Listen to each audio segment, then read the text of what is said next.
Tá uma microfoniazinha.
And stockbrokers talking about crypto privacy to their crypto clients in America in the next 5 years, that's great. That's a good thing for our community, right? And it's the right thing to do, and it's consistent with their professional standards. I'm going to have in that national security conversation, why aren't we talking with national security experts about we have the ability to privately transmit funds? Half of the CIA General Counsel's office spends their whole day creating shell corps to try to send funds overseas. We can cut through all of that if you use Zcash, right? And foreign aid. Now, USAID is a whole political thing now, but that will eventually settle down, and USAID will continue to focus in a more streamlined way or whatever. But when that happens again, private crypto transmissions needs to be a part of that discussion, because half of that money is wasted on bureaucrats and warlords as it tries to get to the people it's actually supposed to help. Zcash Africa is working on getting wallets to people all across Africa. So I have an idea of, like, I want to teach the Gates Foundation, and I want to teach the Koch brothers, and I want to teach USAID and the CIA and stockbrokers about Zcash. And I think that that can be useful to our community and to all of them too. It might be crazy, but that's my big think idea for ZF going forward. I love it, JW. I can add on a little bit there. I got a take off, folks. Thanks for a great panel, and thanks for organizing. Thank you, Kurt. I was actually going to, sorry, Paul, I'm just going to bring in one of these questions just so people know that we are looking at their questions. And I think it's relevant probably to what you were about to say. The question is, privacy tech like Zcash will become increasingly important to protect individuals against authoritarian governments. So it'd be good to have a strong understanding of the ideological underpinnings behind Zcash's regulatory strategy. And I think what JW just said is right on the money, is that, you know, we should be touting how these tools can save people's lives, can make people's lives better, even in corners of the world where they've never had the benefit of the rule of law or democracy. When I was testifying in front of House Financial Services, I think in like 2016 or 17, Brad Sherman, Representative Brad Sherman, who's not always been a good friend of crypto, said to me, what do we need this Bitcoin thing for? You talk about financial inclusion and reaching people in different corners of the world. You'll not find any place in the world, even the tallest mountaintop, where there isn't somebody with $100 bill. That's what we need for financial inclusion. And I was like, and listening to the conversation today, I'm like, yes, you're right. There should be a digital $100 bill. It should be a stable coin, and it should be issued on a private blockchain, because it is the proliferation of a stable potential global currency in the form of a bearer instrument, like a $100 bill that actually saves people's lives in the long run. But yeah, I don't know if Brad will be on board with all of that, with Representative Sherman. Sorry, I shouldn't call him Brad. Well, that strategy point is exactly what I was wanting to talk about, because for those who think about what I said earlier, you may walk away with the impression that all I really care about is a private stable coin, and that's not the case at all. From a strategic perspective, to me, that is a bridge to a crypto-based economy that we have to step in that direction, and this is a step that the society, I believe, is going to be comfortable with. It's going to be something that they relate to the way they've been using money in the past. Just it's going to be digital dollars, and if they could be private, that would be a way that we could solidify our position, and then we can continue moving down the path to a crypto-based economy.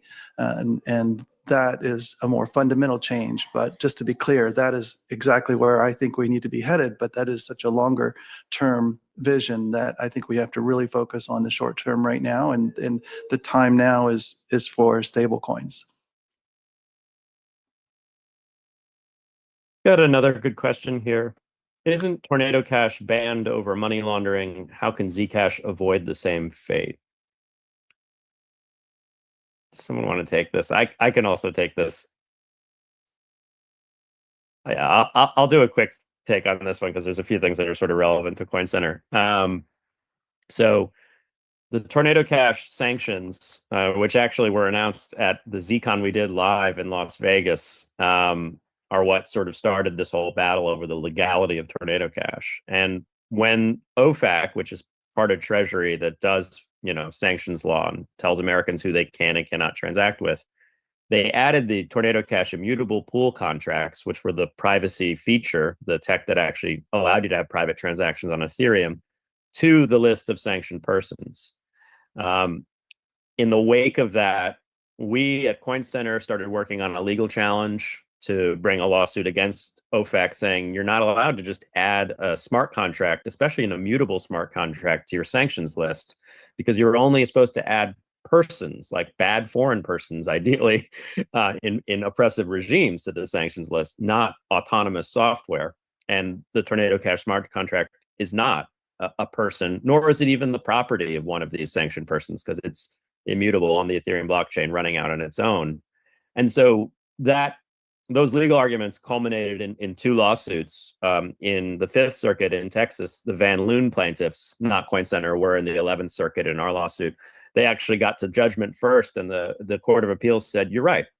You can't add immutable smart contracts to the OFAC list. And we're still waiting for a remedy from the district court on that ruling. What this all means in legalese is that actually pretty soon, not yet, don't go sending your money to the immutable pools yet, those usage of those immutable smart contracts will no longer be banned in the United States because of some really good lawyering that I can take a little bit of credit for because we're one of the two lawsuits. And then, so how does that feed into like Zcash's regulatory strategy? This I think also is relevant to the earlier question about cypherpunk. To me, the reason why I was happy to join the board of the Zcash Foundation was that I trusted this community to work like Satoshi Nakamoto. Like, that's how it is to be cypherpunk. It's not that you're going to go out and break the law, because if you look at everything Satoshi ever did, he didn't break the law. He found a way to build an incredible new system for financial inclusion, human flourishing, personal autonomy, simply by releasing software, which is not just legal, but actually a protected act in this country. And he didn't need to go operate a server that he was in control of, that he could always, like have discretion over or control over, that could be treated as money transmission. He did it all in just the most authentically cypherpunk way possible by just shipping really cool code.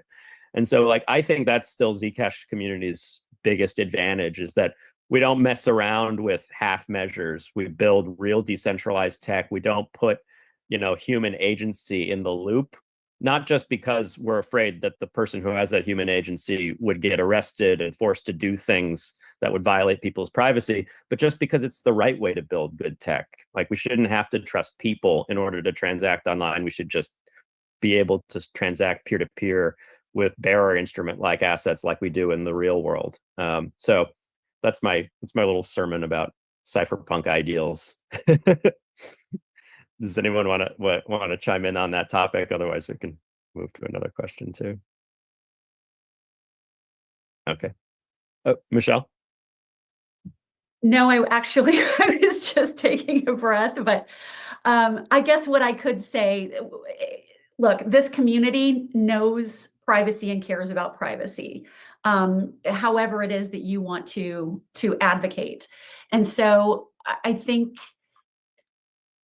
making sure that you're having those conversations, not just about, the legal stuff and the philosophical fighting, which is important, but really trying to serve as translators to those folks that are actually making decisions about what the laws are going to be, or if you have an opportunity to go in and talk to a regulator, or if, God forbid, you find yourself stuck in a conversation with a prosecutor wanting to actually have a conversation where you can have a conversation with them, and figuring out how you can express in an analogy that a computer scientist is not going to understand, like something that they're going to be able to relate to from a privacy perspective, because everybody wants privacy.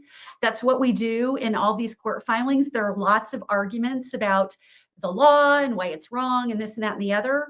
But then there's a bunch of amicus filers, the friends of the court that aren't litigants in the cases, who will file just to talk about privacy and why this technology may be important, so that the court is also considering that alongside the law. And so these are things that are important to be talking about. And then thinking about, where am I operating? Where am I employing people?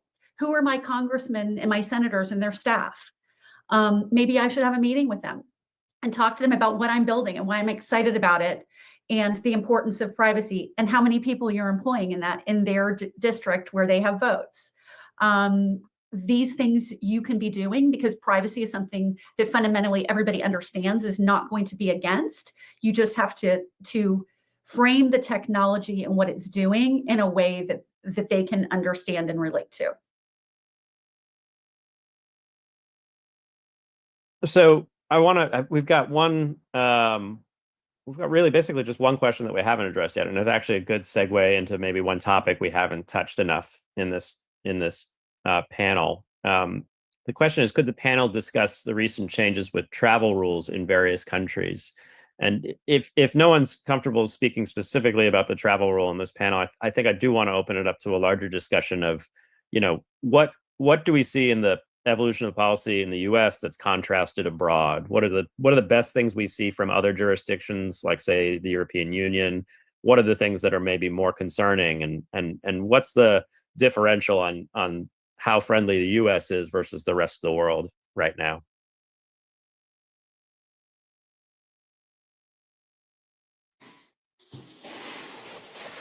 I can just briefly say that one of the things that you might want to look at are, what are the standard setting bodies doing? Because a lot of countries, frankly, they either don't have the bandwidth, or they want to kind of do what everybody else is doing. And the standard setting bodies, where they actually send representatives from their countries to participate, they're the ones who are actually kind of coming up with the non-binding, but sometimes they have teeth, rules of the road for these member states to actually create regulations. So I think looking at what they're doing, and to the extent that you have opportunities to engage with those representatives in those member states, whatever jurisdiction you may have a lot of business or maybe operating in, that's worthwhile, and paying attention to that. And then secondly, I think a lot of the countries have been, I joked about the book reports, but particularly in the EU, they do a lot of like writing papers and consultation, and it takes a long time, and this is kind of their thing. But the nice thing is it gives an opportunity for people to actually respond to those consultations. And sometimes they're actually asking pretty technical questions that would give people the opportunity to be able to engage. So there's a lot of stuff happening. It tends to be happening in the standard setting bodies right now. But countries are one by one slowly rolling stuff out, and but it's happening very slow. So I think we're really going to have to see what the individual countries within these areas, whether it's Asia or the EU or the UK, who kind of does things on their own, And then there may be opportunities to engage with those individual jurisdictions before their laws become final. I think depending on how the travel rule it continues to evolve overseas, and God forbid if it ever comes here, how it would be implemented here. The Zcash transparent and shielded transaction flexibility is a tremendous advantage for us. I mean, I don't really, if the only result of it is I need a burner transparent address pre sending it into a sex and post, but then I get to go shielded the whole time. That's like a game of Marco Polo where I have gills, right? So I yell Marco, and then I get to just swim underwater for as long as I want to. If that's how it stays, and I understand that how to be as how it is in Europe, I don't care about transparency immediately before I send to a central exchange or immediately after. I can do a burner transparent wallet easily and then immediately go to shielded, and then I'm good. And then I do everything in shielded that I want to do. If that's still how it's implemented, hopefully that doesn't change and get worse and have like post immediate withdrawal hop monitoring or something. That worries me. For other chains, I can't say the same thing. And travel rules a lot more dangerous for other chains. And I don't love the fact that Nota Bene, a travel rule compliance group, met with the SEC crypto task force a couple weeks ago and lobbied them to implement some version of the travel rule, even though they don't have to. Shame on you, Nota Bene. I'm calling you out right now. I hope the SEC ignores you on that effort. That's my perspective on it. It's fortuitous that this came up. Somebody just snuck a question in here towards the end. Is the transparent pool a liability or an advantage in terms of dodging adversarial regulatory bullets? If it's an advantage, what's needed to preserve that advantage while deprecating the transparent pool? It's a very Zcash specific topic, which I love. Paul? Yeah, my feeling about this is that the transparent pool becomes much less important as we have good bridges and we have ways to get in and out of our ecosystem. And if we had that and if it were robust, then I think I would feel confident about the transparent pool being a liability for our project, and that it just creates too much confusion, too much dissonance about what we're about and how you use our crypto. It's already complicated enough, people moving into the cryptocurrency space, not understanding what all the cryptos are about, and then you try to explain to them that, oh yeah, you can do transparent here, you can do private, here's all these different address types. To me, that is a major impediment and really gets in the way of our narrative as a privacy-centric cryptocurrency. Don't we fix some of that with defaults and wallets, though? Privacy defaults, shielded defaults and wallets, Paul? Some of it.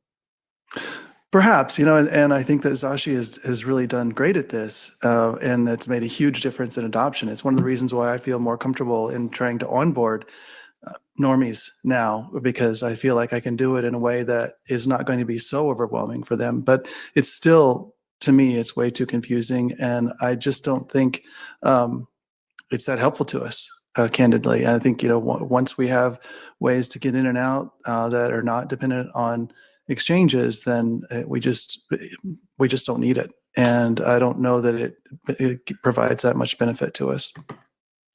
To me, a sensible implementation of something like the travel rule wouldn't rely on the existence of transparent addresses. We've gotten pretty egghead here talking about the travel rule, but the core issue that I think the travel rule is trying to get at from a public policy standpoint is our financial institutions that are trusted entities sharing the right information between themselves and other financial institutions so that we can track the flow of illicit funds through the economy, especially through trusted entities who get the benefit of the rule of law and so should therefore also, cooperate with lawful investigations into the misuse of their systems. But that shouldn't at all rely on the existence of naked, transparent transactions on chain, because God knows, the SWIFT network isn't nakedly transparent, and yet the SWIFT network can be compliant with the travel rule. I think what we want is to move towards the world that, Zuko has articulated very well, others have articulated very well, which is selective disclosure. The default should be private. And then when you are willing to share the details of your transaction or obligated under law, but this would be like a subpoena to you or a warrant to you, a search of your home, you should be able to selectively reveal those details. And if you're, say, taking money from the Tornado Cash immutable pools and bringing them to Coinbase, that shouldn't immediately be an off-the-table transaction that Coinbase just rejects or is banned under OFAC from processing. The Tornado Cash devs had a compliance tool, which is kind of like our selective disclosure tools in our view keys in Zcash, where they can say, look, actually, yeah, it's coming from Tornado Cash, but you can see if I unblind it, that it's just my income from my software development job that I didn't want the guy in the cubicle next to me to know about, because he's going to then ask for a raise and then he doesn't deserve it. Like all the normal reasons for privacy. And then just unblind to the right person at the right time. That's what human dignity and agency are about. It's not about being a guy in a ski mask all the time. It's just about not oversharing like the history of your romantic life with your dentist when you're there, or not like randomly blurting out your insurance information when you're on a date. Like we have dials for how much we share, and we should have those dials online, not just in our physical world. I think we're coming up pretty close to time, and we've done a really good job, I think, answering all of these questions I've got here in the chat. I think maybe we'll have a nice little cushion to have some final remarks from each of you, of anything that we didn't cover or anything that you want to share, just as far as like your maybe we'll try and make it optimistic about what's coming next in public policy and crypto. JW? Sure. Got to run to class at 1:50. So I just want to thank everybody at Point Center, ECC, and my friend Paul. Michelle, good to meet you. At A16Z, love the white papers and stuff that Miles is doing, and really glad to have more. As much as I'm a critic of DOJ prosecutorial discretion, critic of the discretion, love the prosecutors who come into crypto. We need more of you. We need like 1,000 more of you. We need, I think, surround me with former prosecutors in crypto, fighting for crypto. I hope that we get more involved in the advocacy side as an entity as ZF. I think we can do community building at the same time as advocacy, and there are synergies between those two things, and I'm hopeful that's a part of ZF's future. Really good to be with this community, especially in these difficult times. I feel like this is where the cypherpunk legacy flame is, so I feel like I'm being kept warm next to that flame. That's a comfortable place to be. So thanks for everybody in the Zcash community and everything you do. Love you guys. Thanks, JW. Paul? Well, I'd just like to say how happy I am that JW is in our community and is doing the kind of things he just described, and has plans to do more advocacy on behalf of our ecosystem. I'm very excited about working with him. I'm excited about where the foundation might be headed, and for what I believe is a lot more cohesion and cooperation in the Zcash ecosystem, driving towards common goals that really help us move forward. I just think it feels to me like kind of like an inflection point for our project that has been building a long time. So I really am optimistic, despite some of the stuff that I really want to ignore that's happening in politics. There's so many reasons to be optimistic right now, from a building perspective and from being able to deliver privacy in this environment and with our regulatory environment, that I think this is a time for us to stand up and really execute. So I'm excited about that. And Michelle, I'll let you have the last word. Thank you for having me, and for not throwing any virtual tomatoes at me. You guys have been kind to let me bring a different perspective, but I think I share the same passion as all of you for the importance of privacy in our online lives and our financial activities and in everything that we do. And I think I've said this before, it's important for you as developers who are actually working on these things and building companies and employing people, to be thinking about how can I actually build something that's going to address potentially the policy objectives that aren't unreasonable, meaning none of us want to facilitate North Korean to build bombs or people that are making money off of child exploitation. And I think arming ourselves with the data and the facts about what the realities of that are, is, so that we can shoot down the false narratives that that's all that this space is about, when we know very well that that is not the truth.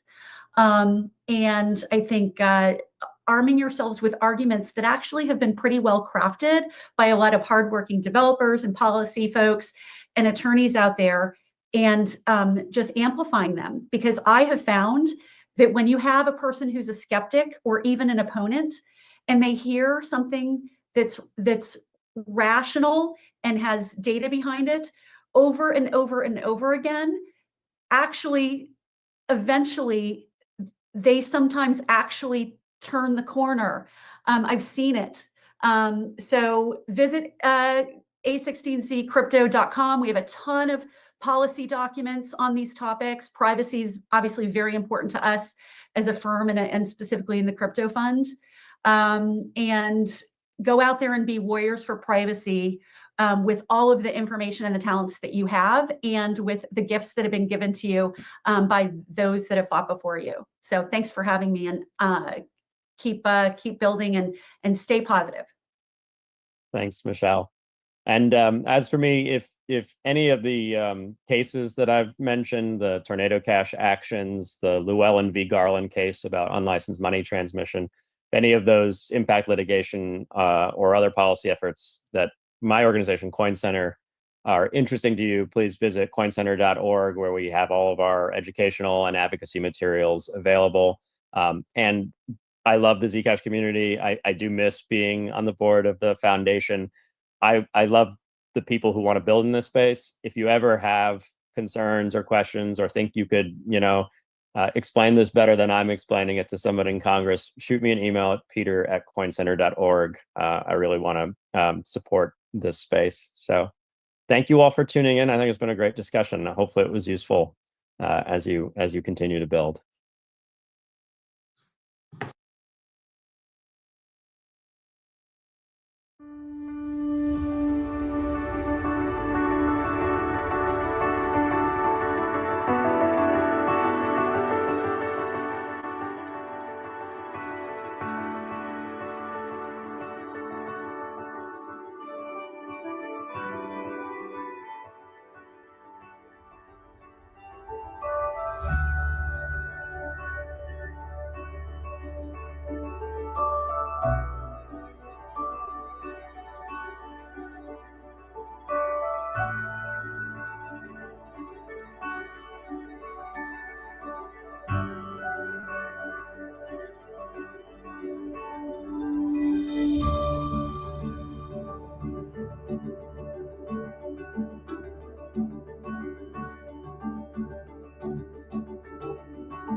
syncing the node.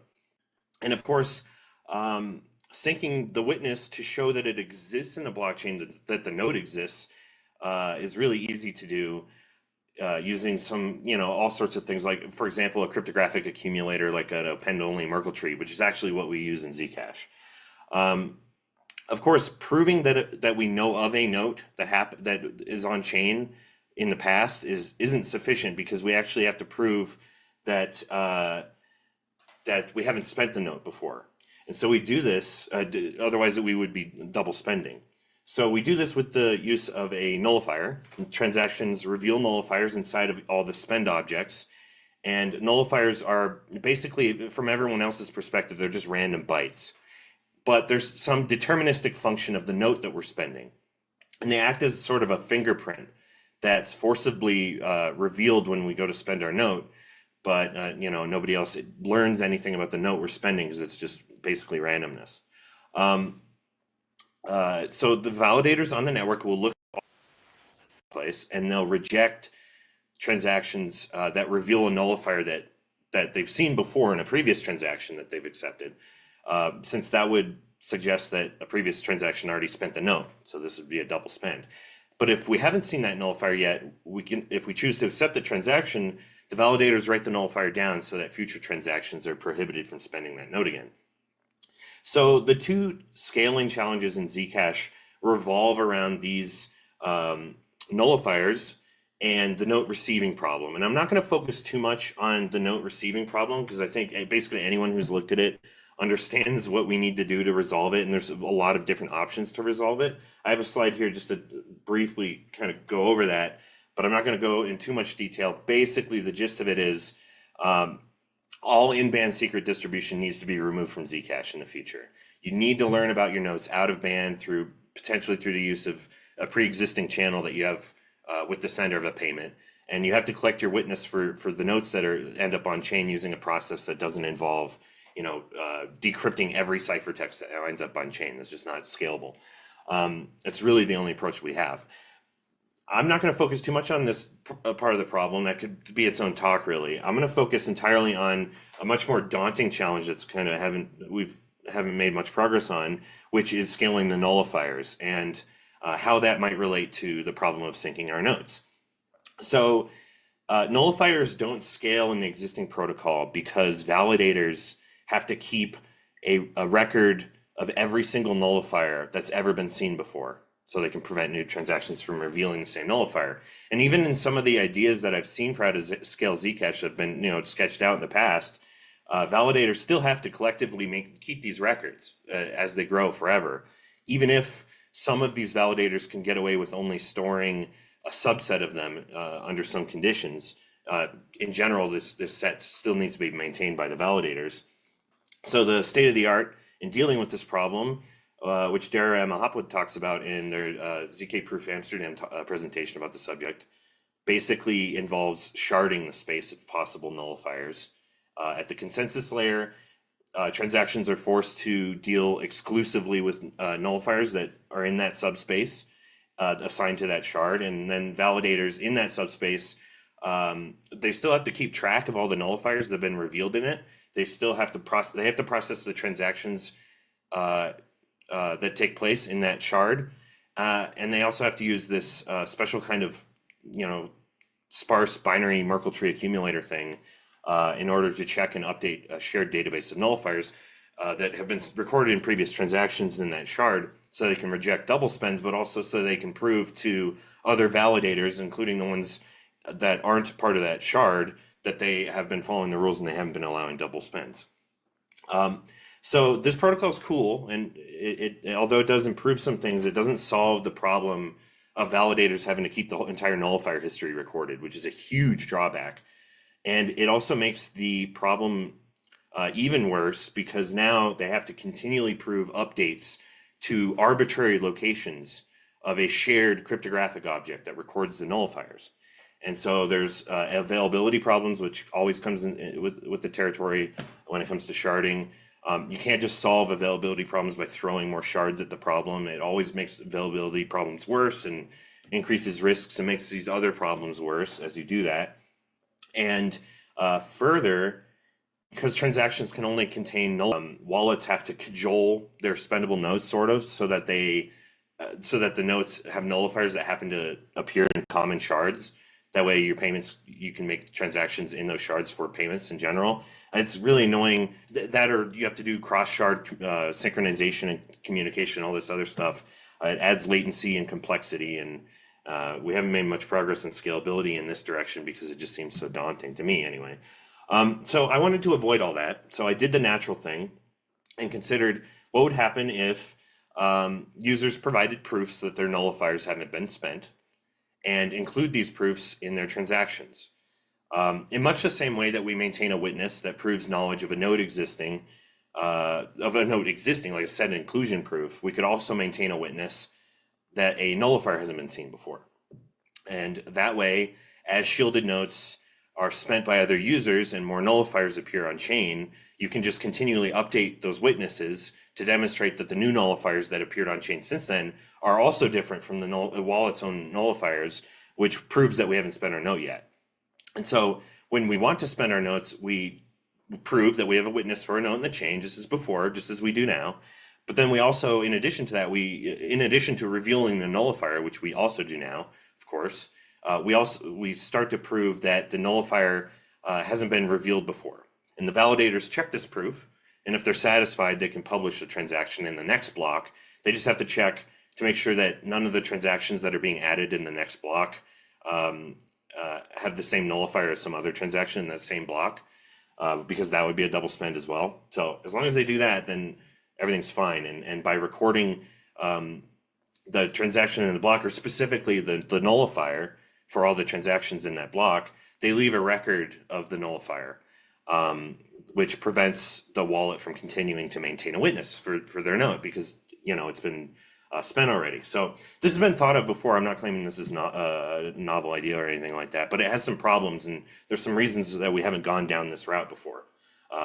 So for one, users' wallets have to obtain a witness for the nullifier non-membership proof thing for the entire chain's history in order to demonstrate that that nullifier hasn't been seen before, which would suggest that the entire history is somehow available to the user, or the user can somehow create or obtain this set non-inclusion witness when they initially receive their note. And then the other problem is that as new shielded transactions appear on chain, so there's new nullifiers, the user's wallet has to continually update their witness, their set non-inclusion witness, to prove that the nullifier isn't revealed by any of those new nullifiers, so that later on they can use the updated witness in order to spend their notes. So they have to drink from the fire hose of the blockchain, so to speak. So I'm going to take a quick detour and introduce an important concept called an oblivious syncing service. That's what I call it. So the idea is that there's some service, you don't have to trust this service. Your communications aren't privileged at all.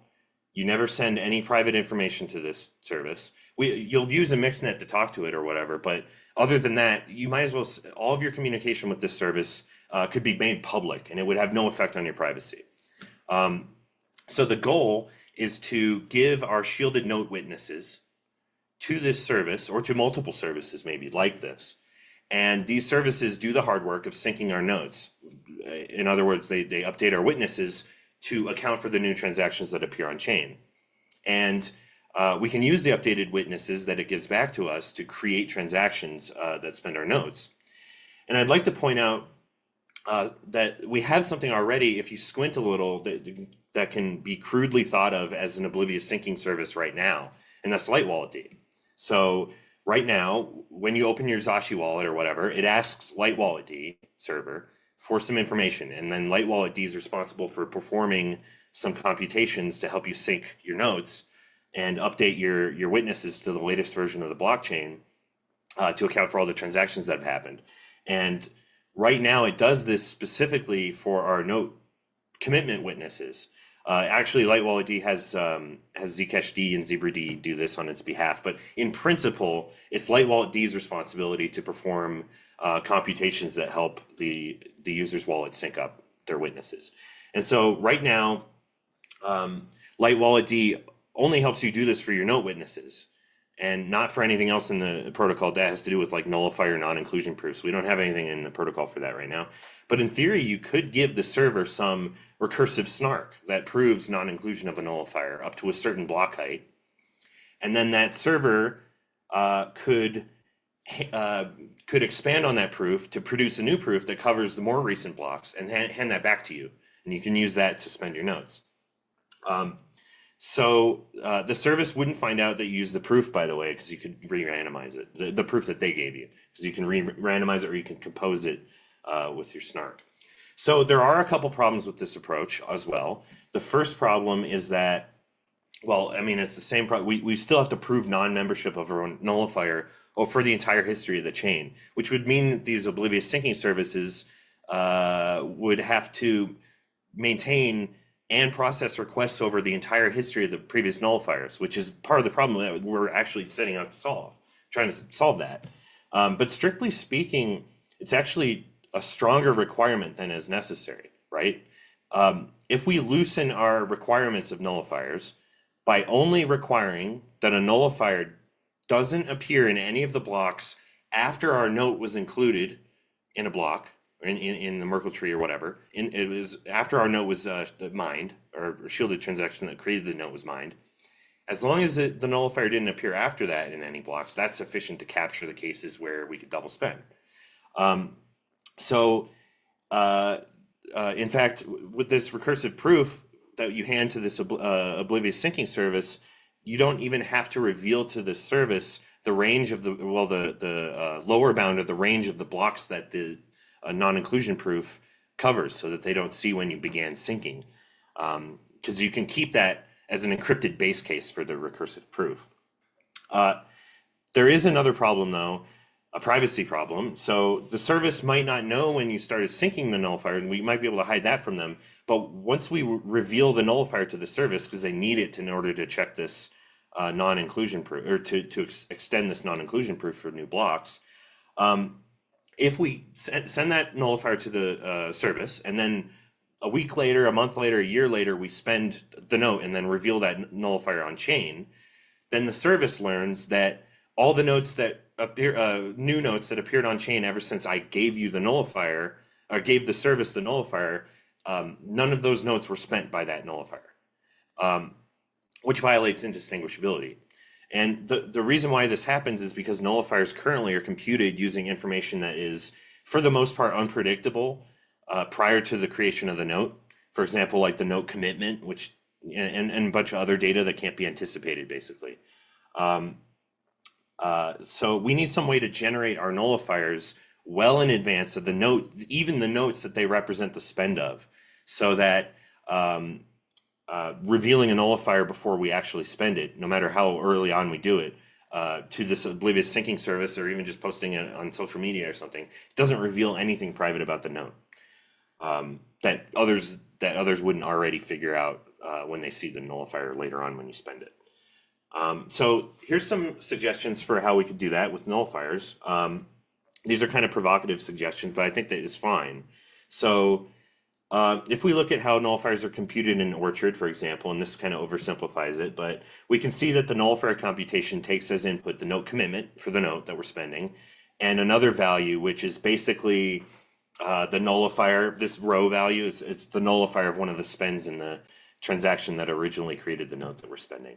And the reason this computation takes the note commitment that we're spending as input is kind of a technical detail. It's completely avoidable. We just did it because it was cheap and it made the nullifier more robust against certain kinds of attacks. But so we don't really need to use it, but we can avoid it. However, the reason why we take this row value in as an input is because we're trying to preserve this property that our nullifiers for all the notes that are created are unique from one another in the blockchain. And because we enforce, or we do in the current Zcash, we enforce that nullifiers are guaranteed to have never appeared before ever in the history of the blockchain, then we can use them as this sort of cheap way to guarantee that for new nullifiers, by feeding it into this derivation for the nullifier, that the new nullifiers, even if we're spending a dummy node or something, that it's not that it's not actually required to exist, that the dummy note's not required to exist in the chain. But even if we're doing that, the new nullifier is unique. So if you remember, though, we're trying to avoid needing to create proofs of non-membership for nullifiers for the entire history of the chain.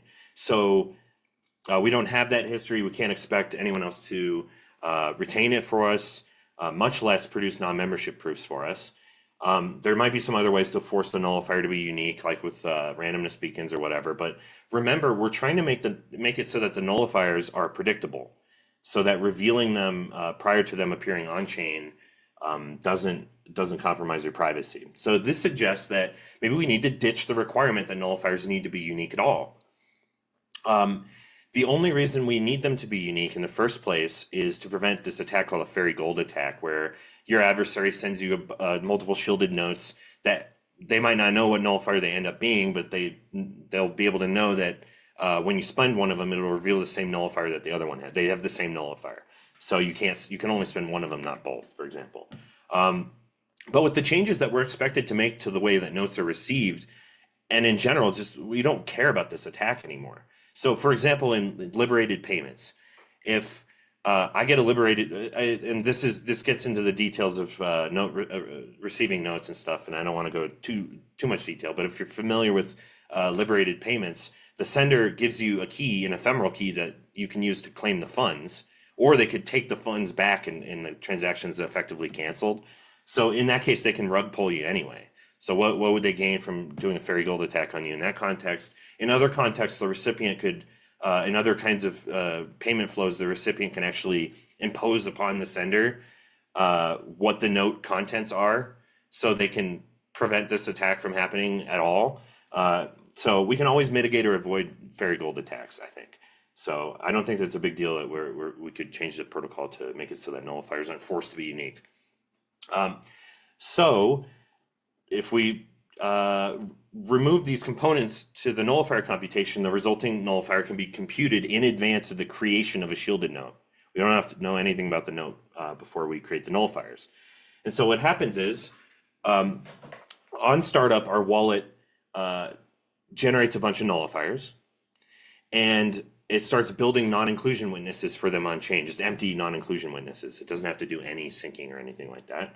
And the nullifiers it generate don't represent nullifiers for any the notes that exist yet. And we then ask an oblivious syncing service to start syncing these witnesses with the chain for us. And so the service might learn the nullifiers, which are made public eventually anyway when we spend the note that they're attached to in the future, but they don't learn where the node is that they're syncing the witnesses for, or even if a node exists on the chain for that nullifier, even yet in the chain. They also don't know, like I said before, that when the syncing of the witness actually began. So really the oblivious syncing service doesn't learn anything, all without the use of homomorphic encryption, which is great. So what we end up with is that validating nodes don't need to maintain a history of the nullifiers that they've seen in the past. So they can just rely on the proofs that accompany the transactions that users post to ensure that the nullifiers haven't been revealed after the node commitment's been that's being spent appears on chain. And all validators have to do at this point is just make sure that they don't accept any transactions in a new block that try to double spend nullifiers within that same block, which is a way easier problem to solve. So there are a couple edge cases and outstanding maybe things that worth mentioning. For one thing, like if a user sends a transaction and their nullifier non-inclusion proof is for even the most recent block, but there are blocks that happen after that, before their transaction gets mined, their non-inclusion proof becomes antiquated. So validators would need to add some wiggle room to this by updating the transaction without the original creator's assistance to further the set non-inclusion proof for the nullifier that's revealed, which they can do without, which they can absolutely do. It's just a recursive proof. It also might just be simpler to have the validators keep track of the last like 10 blocks or whatever your wiggle room is, so that they can enforce this. And then of course you can prove that you can prove long-term that the validators are enforcing this using some pretty simple tricks. I'm not going to go into details about what they are, but it's pretty easy to efficiently show that within the block that you're validating for, that there's no duplicate nullifiers, and then you can use similar tricks to show that that hasn't happened for the last 10 blocks or so using just simple. I mean, I'm sure that it's just a crude idea I have where you just prove that polynomials that encode your nullifiers are square free. Very simple stuff. I'm sure there's something even better than that, but yeah, anyway. There's a lot more that I wish I had time to talk about. I got to wrap this up. So I just wanted to mention a couple things before I stop. This new model introduces a ton of new ideas I don't think have been considered before. So for one thing, can nullifiers change over time before the notes are spent? Why would you want it to do this? Well, if you're familiar with the concept of a friendly fork, if there's a fork of Zcash in the new, a deliberate fork, then if you try to spend today anyway, if you try to spend your notes that existed before that fork, you'll reveal the same nullifier on both the original chain and the fork. But you can impose changes on the way that nullifiers are computed at the fork point, for example, and the non-inclusion proof that you use to demonstrate that your nullifier wasn't seen before can switch from the old version to the new version of the fork at the fork point. So and you don't have to reveal what the old nullifier was. The non-inclusion proof does this for you. It's awesome. It only works, as far as I can tell, if the condition or the way in which the switching happens is a publicly enforceable thing or knowable thing.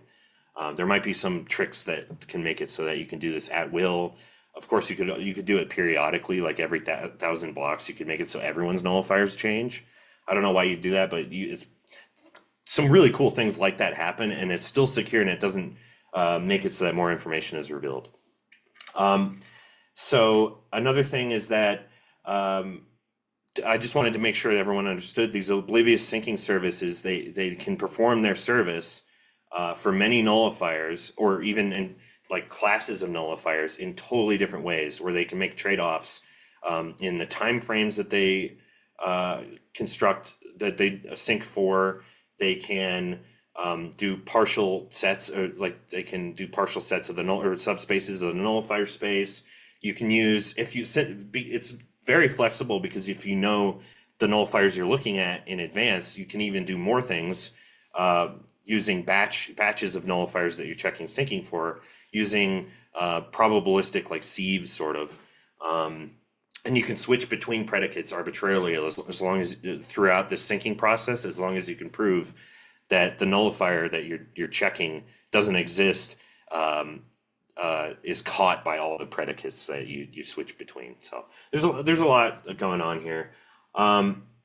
So I just a couple more thoughts real quick while I have a couple seconds. Nullifiers and note commitments are starting to become simpler if we go down this route. And they're starting to also to be treated similarly. And this has been a trend in the protocol for years now, and many other people have thought of the same thing. They may just be special cases of the same cryptographic object. We can treat them the same way, so that whether or not they serve the purpose of a nullifier or a note commitment is opaque to the validators, for example. So maybe we can unify the two concepts. I don't know. I think that's kind of interesting.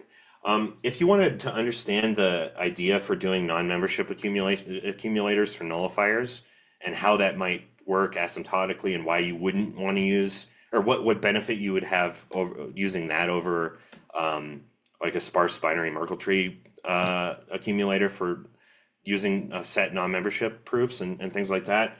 I've written this HackMD just a few minutes ago. I just kind of typed this up. That kind of takes that part of my talk out and just writes it out in the math, so that it's just a sketch, but you can understand where I'm coming from, basically. So that's basically it, and that was exactly 30 minutes. So that was a pretty good timing. If there's any questions, I have a couple minutes, but let's see. Okay, somebody asks, is there any strategy or plan as of yet to drive the scalability method or its development? Are there any known lessons from other projects? This is new to me personally. This is totally new. Like I've been thinking about it over the last few weeks. So it's not, I have no idea if other people have independently discovered this technique or it's not, I mean, it's a combination of different techniques and observations, but it's possible that other projects have been exploring this. We have a very unique position because we're trying to make our system scale and also stay private. So we have our own vantage point for how to approach that problem, which might lead us down and very, very likely will lead us down paths that other teams that are trying to scale their projects are probably not even going to consider because their projects don't have to deal with the privacy constraints that we do. So that's why I instinctively think that this is an interesting direction for Zcash specifically. Okay, so there's another question. How does the proposed approach affect transactions creation efficiency? At the creation time of a proof, it doesn't make it any less efficient, or any significantly more efficient or inefficient. So the wallet syncing service is doing all the hard part of proving this non-membership proof. And actually the non-membership proof is really cheap to create. Yeah, it's cheap to create at the end of the recursion is what I mean to say, but folding that into your transaction, you just grab it from the wallet syncing service and then use it just the way you would to create a transaction now. So I don't see it causing an increase in like shielded transaction creation time on a phone. If hardware wallets are incapable now of doing snarks for Zcash, then this isn't going to help. But for those hardware wallets that can, then this isn't going to hurt all that much. It doesn't increase your memory usage or anything like that either. That significantly anyway. So, cool. Those are all the questions I have seen. So I think I'll just call it there. I think. Thank you very much for listening, and I hope that this was a useful talk, and that this idea will help others think about ways that Zcash can scale. So, thank you very much.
true.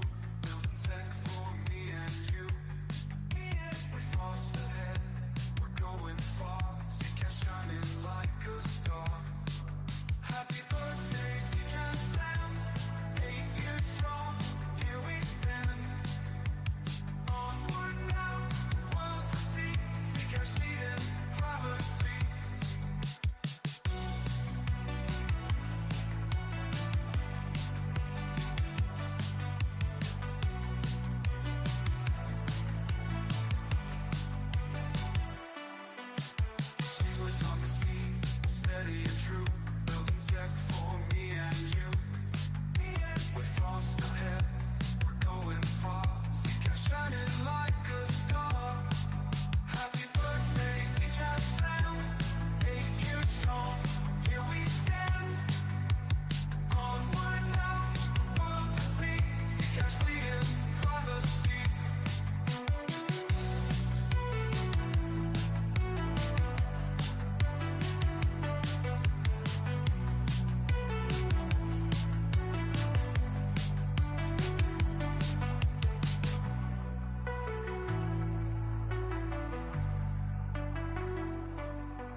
Happy birthday, Zcan fam.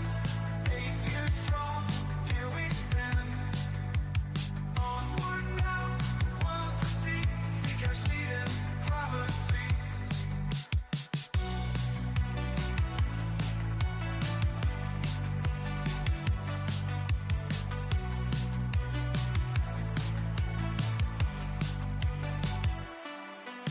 Stewards on the scene, steady and true, building Zec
needle that pulls, protecting your way. Zero knowledge style here to stay. Happy birthday, Zcash fam. Gotta sleep hour, that's the jam. Halving soon, the future's bright. Zcash moving fast out of sight.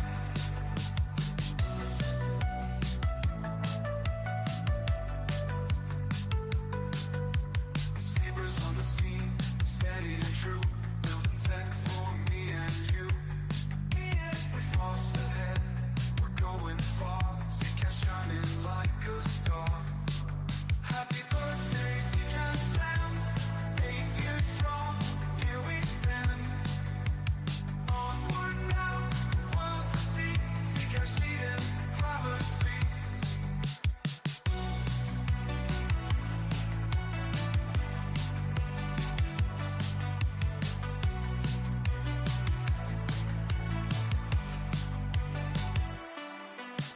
Secrets on the scene, steady and true. Building tech for me and you. We're fast ahead, we're going far. Zcash shining like a star. Happy birthday, Zcash fam. 8 years strong, here we stand. Onward now, the world to see. Zcash leading privacy.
Welcome to the ZCon 6 Technical Roadmap panel. Today we've got a bunch of engineers from across the Zcash ecosystem, and we're going to discuss what the technical roadmap looks like for Zcash going forward.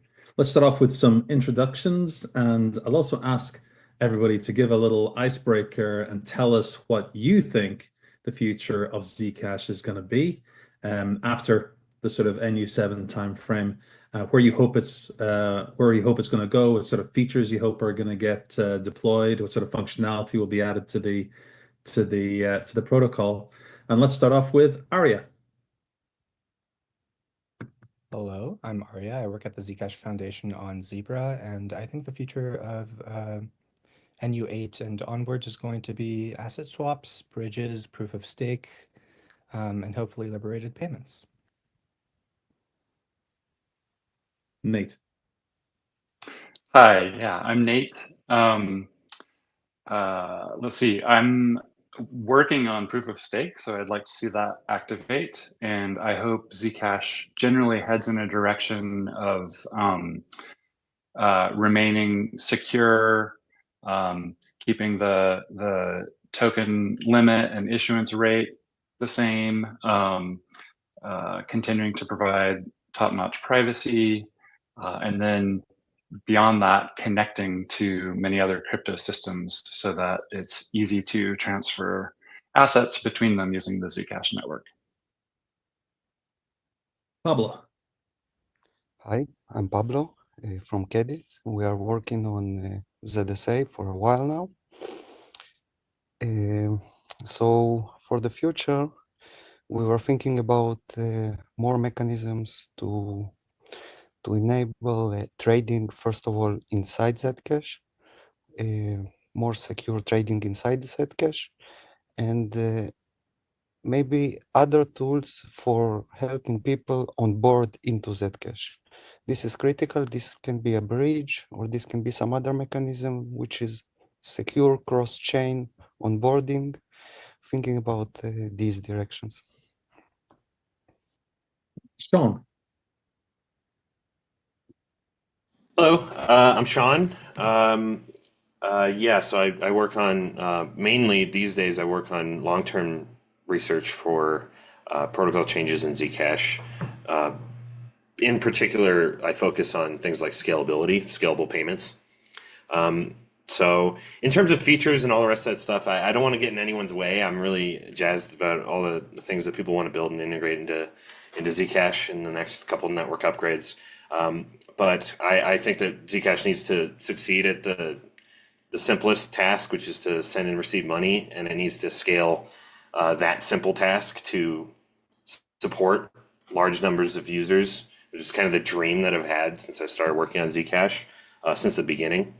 And so I'm going to continue focusing on that. I'd like to see, there's potentially some changes that can happen before in the next couple network upgrades that can make scalability improvements in Zcash without this all these newfangled cryptography things that I am working on. There's also stuff that I'm excited for. Already mentioned liberated payments, but just in general, just changes to payment flows that don't actually require us to don't necessarily require us to make changes to the protocol. We can do them outside network upgrades.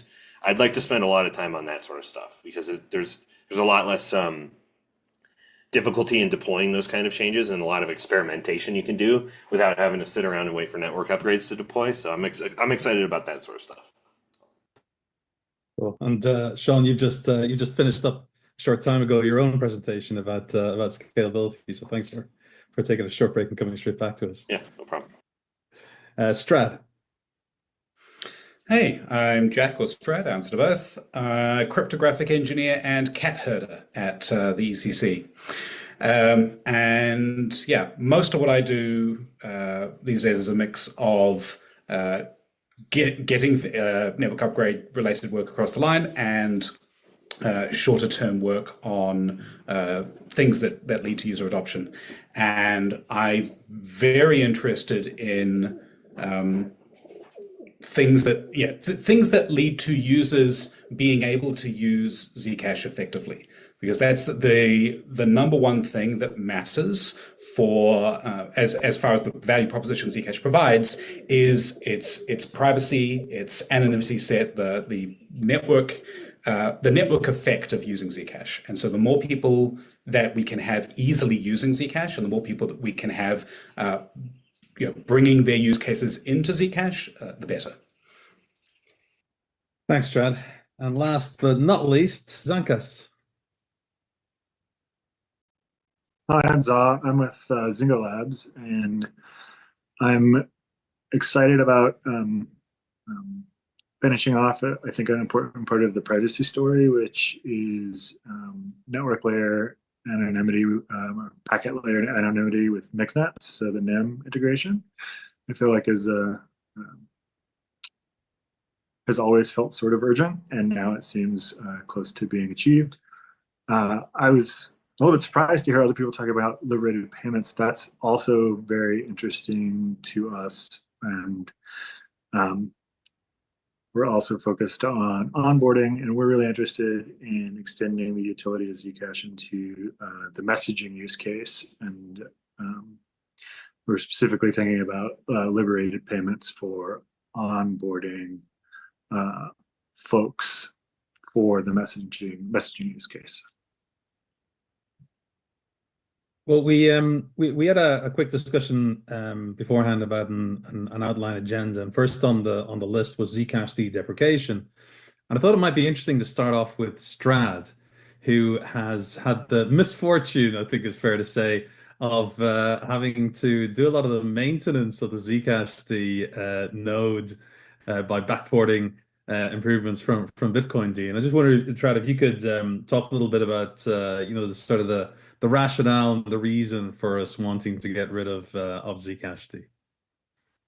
Yeah, so the main reason to want to move away from Zcash D at this point is that the code base is, I mean, we're approaching a decade of adding our own pieces on top of the existing Bitcoin code base, and the maintainability of a stack that has 2 decades worth of design decisions in it is interesting to say the least. I had actually never written C++ in my life prior to starting ECC, and that was my very first job, was to learn C++ 11. So it's always been a little bit of a struggle from that perspective. There's other reasons here which basically come into the part of the reason for starting with Bitcoin as a code base was that Bitcoin had a bunch of battle testing in the ecosystem, in the wider ecosystem, and was seen as a reasonable base to start building the privacy pieces on. But as time has gone on and the way in which the Zcash network evolves, and the way that the Zcash community decides on deploying changes and things, it has diverged significantly from how the Bitcoin community evolved their network. The difference in effect on the code base in terms of how we make changes, where we make changes, how we integrate them, has meant that it's become increasingly impossible to backport changes and basically keep in sync with upstream, because the review load of doing so is just too high.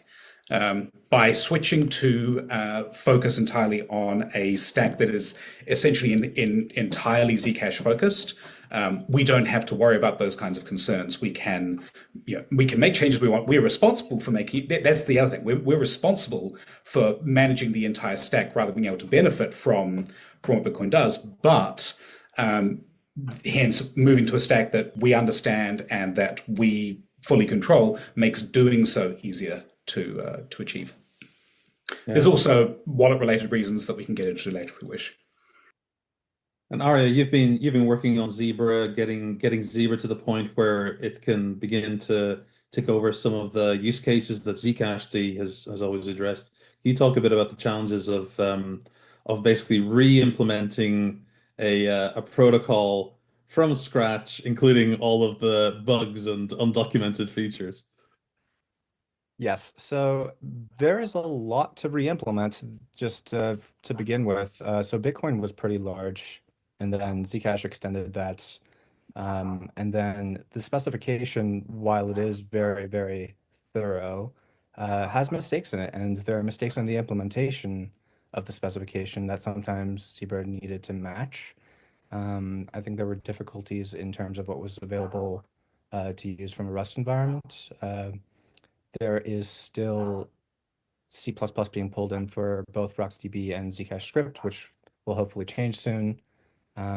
So there were a lot of challenges in just re-implementing such a massive system, but then it was also designed in a very modular way that was, I think, pioneering some design patterns in Rust too. So I think the designers really rose to the challenge. And now we have something that's not just focused on Zcash, but also written in Rust, quite clean, quite modular, easy to extend, easy to maintain, moving forward. And Za, you and your team at Zingo Labs stepped in to help with this process of Zcash D deprecation. Can you talk a little bit about the background to that and how you chose, what you're focusing on and how the experience has been for you guys of getting involved in that project? Yeah, so we were the maintainers of the Zingo wallet, and we were interfacing with the system through the Light Wallet D proxy that was then sending traffic on to the full nodes. And it was difficult for us to test a bunch of wallet scenarios against the Light Wallet D Go proxy server. We don't generally use Go, as I think is true of most of the participants in the ecosystem were Rust focused. So we realized some time ago that we wanted to replace all that functionality with the pure Rust implementation and extend its test capabilities. So we really were coming to it from a perspective of we need to control this part of the system a little bit better so that we can know for sure that our wallet is doing what it should be doing with it. And how have you found getting to grips with some of the foibles of the Zcash protocol? Has it been pretty straightforward, or has it been a challenge to be able to effectively replicate the functionality that the existing Light Wallet D provides? There are discrepancies between what we expected and what we got, and we found. I wouldn't say that I know that they are surprises in the specification from the Zcash protocol, but there's behavior that we didn't expect coming out of Zebra, as I think is. I shouldn't say unexpected. There's behavior in Zebra that once we started to test, we found that things weren't quite as we expected, and I said it again, that there were unpredicted behaviors in Zebra, and the reason I want to steer away from unexpected is because we actually did expect behaviors that were deviant. We just expected them to come out in our tests, and in fact they have. So I think from our perspective it sort of affirms that building out the test infrastructure to see what the thing is actually doing has been bearing some fruit. So we've got three organizations working on Zcash dedeprecation, replacing it with a new stack. We've got the Zale, the new CLI wallet that's under development at ECC. We've got Zeno, the sort of indexing middleware, if we want a better description, under development by Zingo Labs, and we've got Zebra under development by the Zcash Foundation, and all three of them rely on core crypto libraries that are maintained by ECC. And the goal here is to move to a new stack that's easier and friendlier to build upon. And at this point, I'm going to turn to Pablo. I'm going to ask Pablo to talk about Kedit's experiences of working on ZSAs in the context of Zcash, and what the experience has been developing on Zcash D versus developing with Zebra as a target, first of all. But then also I want to start talking a little bit about the challenges that we're starting to face in this sort of more decentralized context. You know, previously we had a single team, ECC, which maintains an entire stack. Now we have multiple teams working on different things, and sometimes two teams are working on the same code base and implementing different features at the same time. So Pablo, can you talk a little bit about your experiences with that? Sure. So indeed, we started this journey with ZSA. We started it targeting Zcash D, and as we proceed, our first iteration of working ZSA network were built around Zcash D. And in comparison to this, working with Zebra is much nicer. First of all, it's a unified code base. Zcash D has C++ parts, and it has the Rust parts, and it has Bridge. The Bridge works, but sometimes you need to add manual exceptions, and this is not very nice. In this regard, we don't have C++ code anymore.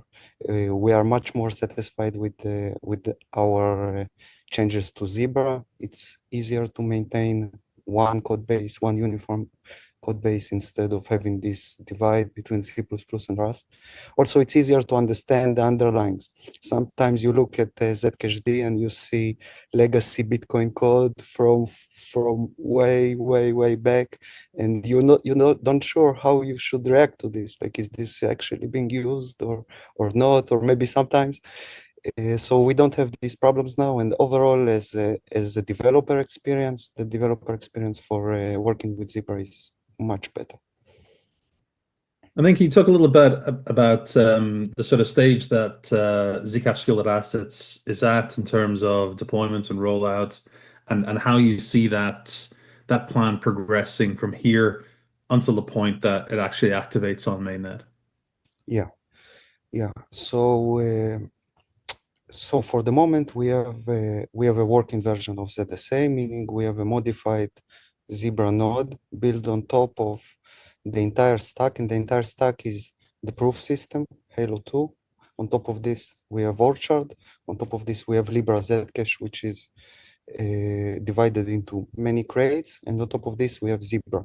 All of this we packed into a working ZSA implementation. You can see it online already. In addition to this, we created our own wallet substitute, which is basically a way to generate any NU7 transactions. So because Zebra is not a wallet, we have our own tool to generate transactions just in order to test the changes to the protocol. So it is working, but in the recent weeks, together with the zip editors, there are a couple of changes needed to be done, and each one of these changes, namely I have the list here.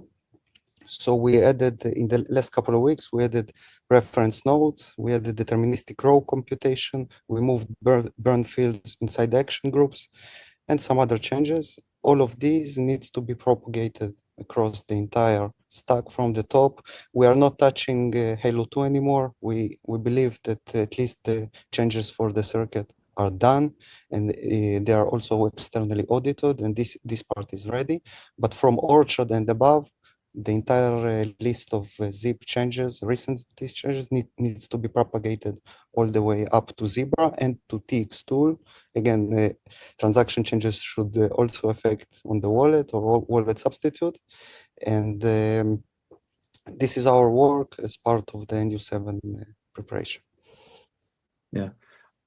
We'll come on to the network sustainability mechanism in a moment, Nate, but I just want to first ask Strat about sort of challenges that ECC are facing in terms of resourcing constraints, the need to review the changes that are being submitted to the crates and so on that ECC maintains, and because it's not just a case of Kedit doing the work to implement ZSAs, it also needs to then be merged into the main code base, right? You're muted at the moment. My keyboard decided to stop unmuting me. Yay, we got the tech issue out of the way. Yeah, no, that's right. The challenge, particularly with something of the scope of ZSAs, and to the extent that it touches the entire stack, getting it in a consistent way that also does not break existing consensus code requires a lot of review and a lot of care in the integration, and doing that takes time away from other tasks. So balancing, figuring out the right time to bring those changes in, so that because it is far easier, for example, for Kedit to develop and iterate and work on the core of the ZSA changes as they did externally to the repo, where they can just make the changes that they want, coalesce things, try ideas, throw them out, and come to sort of an agreement within, internally within them on what needs to happen within that, and that's the role that they're taking on that. Once we get things into the main code base, the advantage there is that integration into testing stacks and integration for testing in other places is much easier because you're not dealing with a parallel stack. But the rate of change of what you can do there, you are now dealing with the changes, the ability to get PRs in. It blocks itself on review. But now you're dealing with like smaller incremental changes working. So being able to make all the larger changes externally is helpful from that perspective. It does just mean that then landing it in is a big coordinated challenge, which we're working through from the ground up. The current, as Pablo mentioned, the Halo 2 side has been pretty stable at this point. Circuit changes are done and audited, and so the current focus with regards to in-user integration is getting the Halo 2 pieces into those crates. And then once that's in place, then the integration of things like the transaction formats, which has to handle not only ZSAs, but NSM and memo bundles and the other like smaller changes, all of that has to be synthesized together. So bringing the various components in at the right time is also sort of a little bit more of an art than a science for managing the time availability, as well as the when the best time to apply that availability is. And Nate, Shielded Labs has obviously developed the network sustainability mechanism, and that's kind of, I guess, stuck in sort of development hell, waiting for the bottleneck to clear, what I call the network upgrade bottleneck. But you guys are also working on crosslink or trailing finality layer. I'm not sure what the official name of it is right now. Can you talk a bit about where Shielded Labs sees the future of new features being developed by sort of third parties, and then trying to get them merged in, and how you see the role of an organization like Shielded Labs going forward? Yeah, let's see, two pieces there. So the first thing, I'm just kind of learning the process and what it's like interacting with these different code bases. So I see potential like challenges and opportunities to sort of streamline some of those things. Like a recent example I was learning about is how transaction parsing, there's some code in Zcash and some code in Zebra, and they're sort of like straddling the fence of responsibility for that. So it means a change like network sustainability mechanism, which relies on a transaction format change, needs to touch both code bases, and then there needs to be coordination, I guess, between 3 different organizations to make sure that that transaction change is like properly merged at the right time. So I guess one thing Shielded Labs is keen on doing, since we're just starting out, the network sustainability mechanism is basically done. It's a pretty simple, small change technically. So most of my focus right now is on crosslink. We're just calling it crosslink because that's less of a mouthful than TFL. What we're hoping to do is the first phase of that development will take quite a while, maybe a year, of what we call the prototype phase, which means we're making backwards incompatible changes in forks of the code that we're playing with, just to make a thing that demonstrates the design and works. But we're not necessarily expecting to or relying on merging to upstream. But while we're doing that, we're going to keep our eyes open for ways we can contribute to modifying the code bases or streamlining how the organizations share code. And we really want to highly prioritize that, because the more we can contribute to that upfront, the easier it will be down the road for us to eventually merge crosslink. And that includes, like, in the shorter term, with the fact that we have these network sustainability mechanism PRs sitting and ready, but we need to work as an ecosystem to integrate ZSAs. So in the short term, we can probably chip in here and there where it's easier for outside developers to come in and contribute, like PR reviews or testing or attempting to merge things. So we're hoping to get involved that way. Cool. And while we're on the topic of crosslink and the proof of stake and whatnot, I'm just going to chuck in a question that came through from Huva. Do you really think proof of stake will increase Zcash adoption? I would like you to share a little bit of your view on this. And let's get everybody's views on this, and we'll start off with Nate.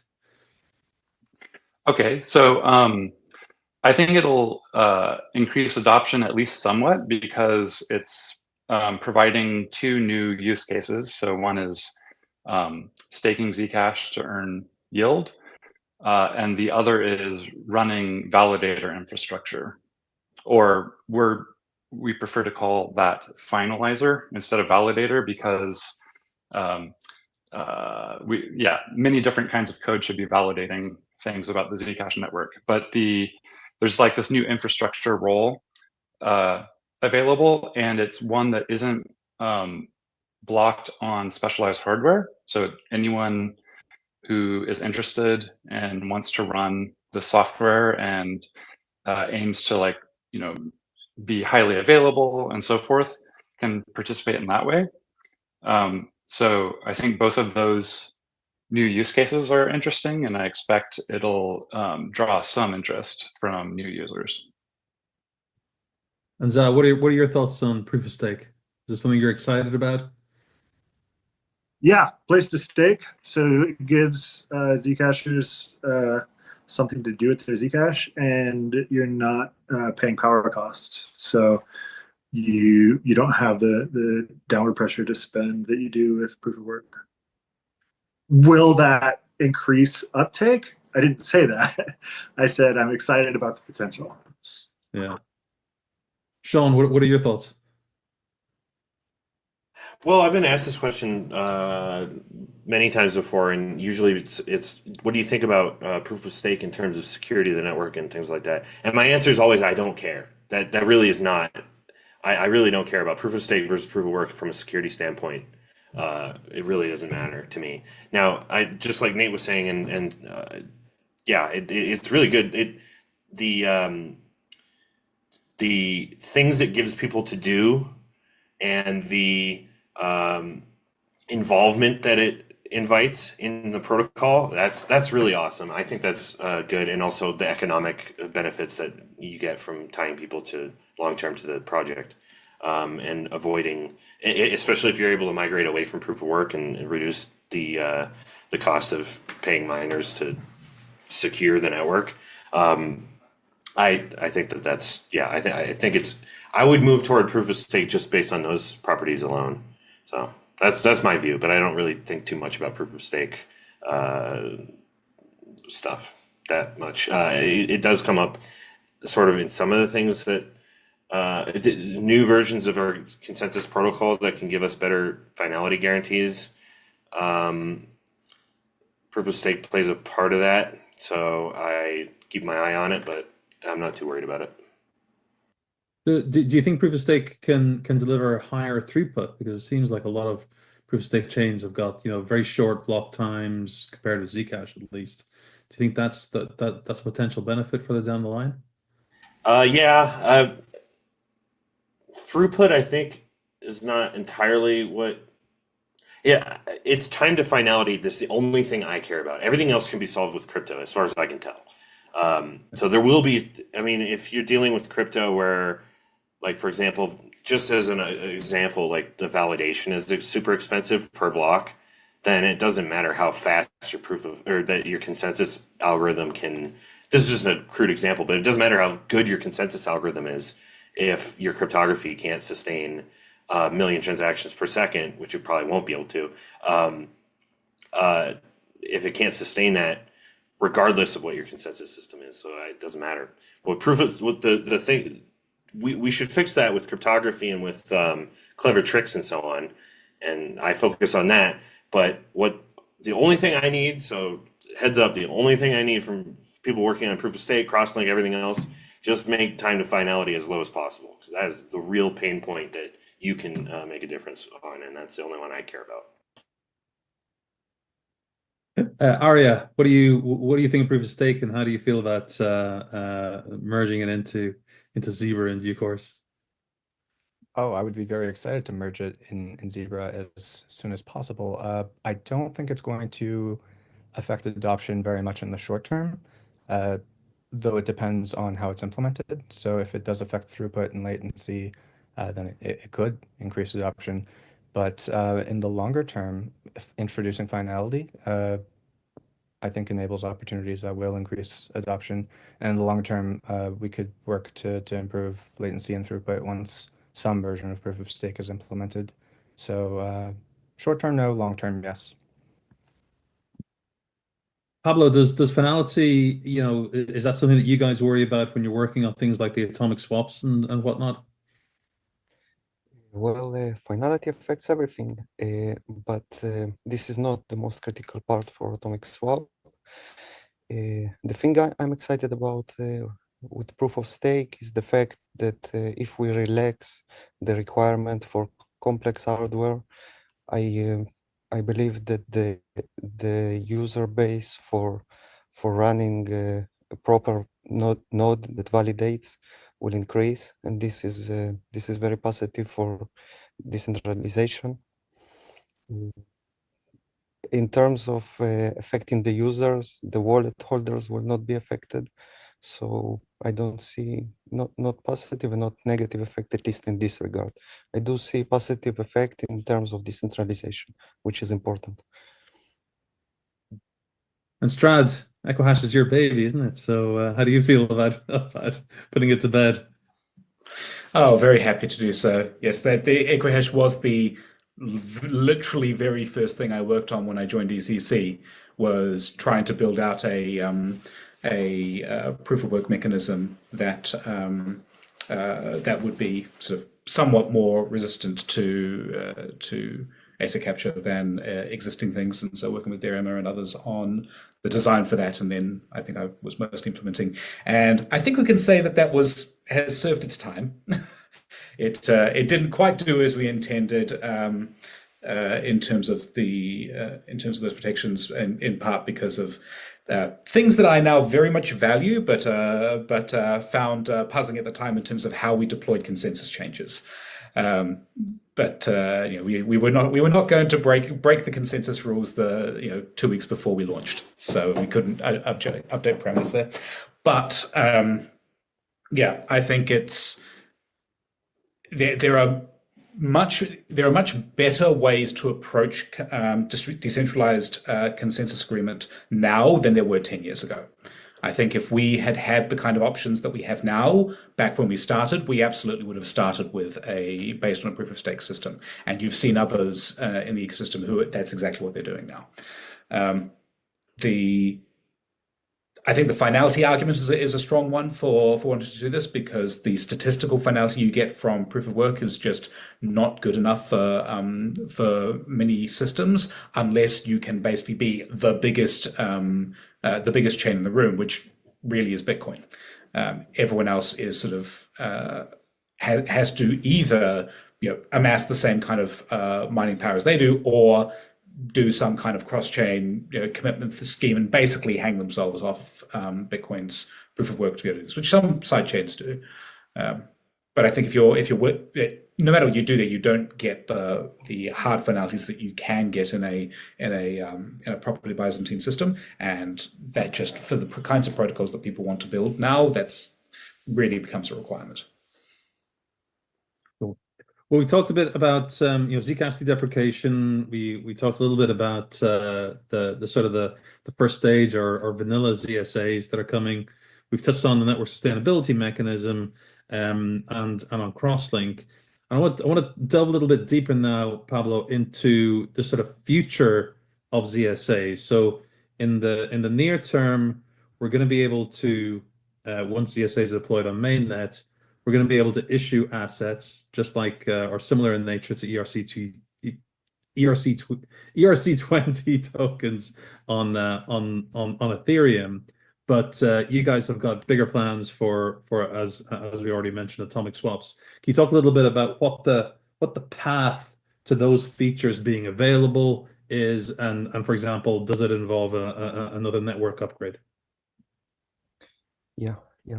So indeed, we started work on the next thing in the ZSA progress line, and we were together with the ECC team. We were developing atomic swaps in a way that is basically most of the work is already there for the ZSA upgrade. Everything except one change is already there. The new transaction structure already supports action groups. Right now, for the upcoming network upgrade, we only allow one action group, basically a regular transaction, but the same transaction structure can include multiple action groups created by different users and combined together into one transaction.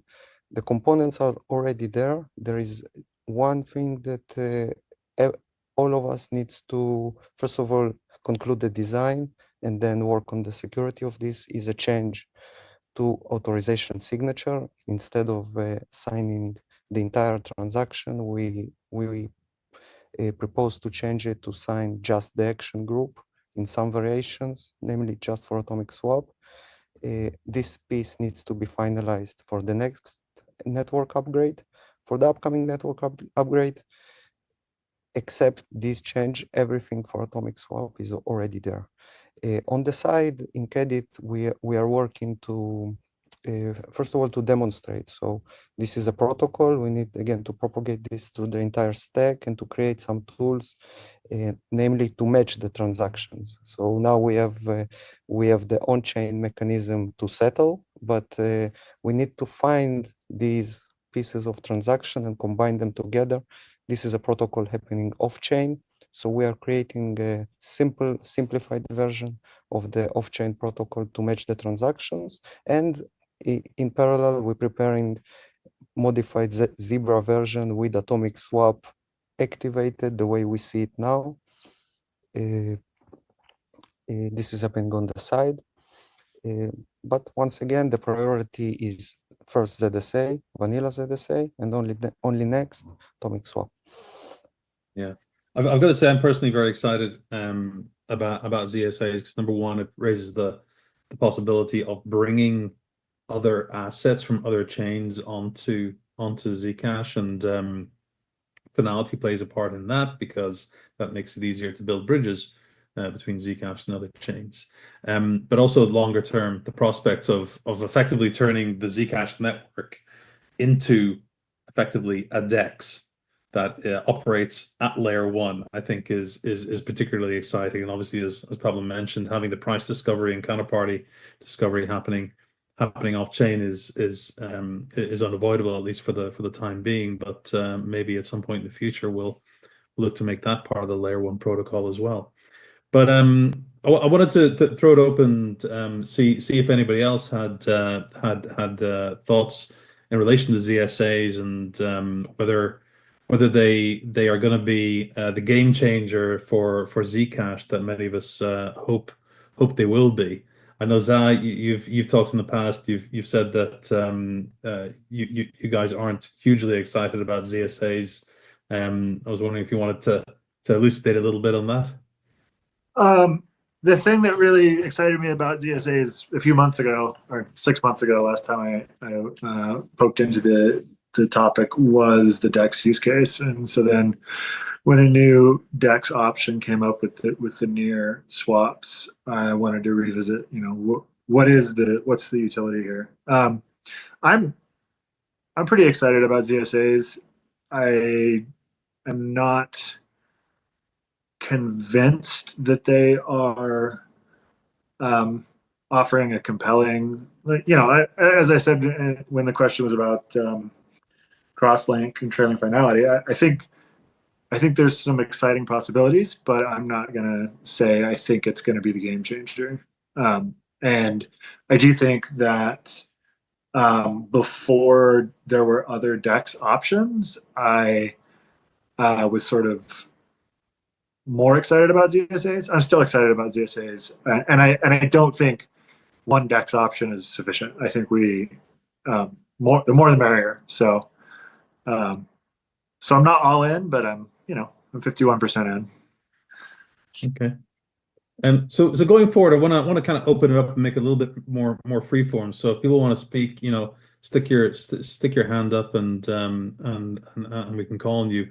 But what I'll do is I'll do a combination of exploring ideas that have been raised and delving deeper into various ideas and plucking out some of the questions that are coming in through the chat.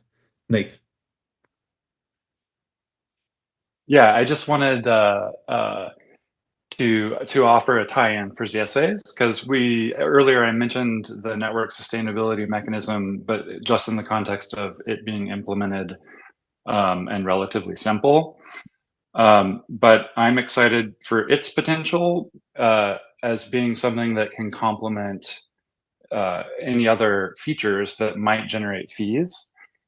So it just provides like a kind of a net to catch fees if we have new mechanisms with new types of fees. And so I'm excited about that helping Zcash itself capture value if as we like build more functionality and integrate into more things, and especially, you know, if we have an on-chain DEX or things of this nature, it would be really cool if that feeds into the network sustaining itself. Are there any other features of functionality that you or any of the others think of that that could generate more fees, generate more usage? I guess there's this general positivity or feedback loop around more usage, more adoption, more fees, makes the network more sustainable. You know, it feels like getting more people using Zcash and more frequently is has positive long-term effects. Arya. In terms of what makes ZSAs a game changer, I think it's almost a little embarrassing to say that you can't buy Zcash on a DEX right now. So changing that is going to be really, really useful. But it's also great to actually do something with Zcash other than just make payments. So the example I believe 2 Zcons ago in Barcelona that was given during the ZSA presentation was prescriptions. That's a good use case. Trading other tokens on Zcash on the Zcash chain privately is a great use case that I think would garner a lot of interest. So I think it is going to be a game changer for multiple reasons.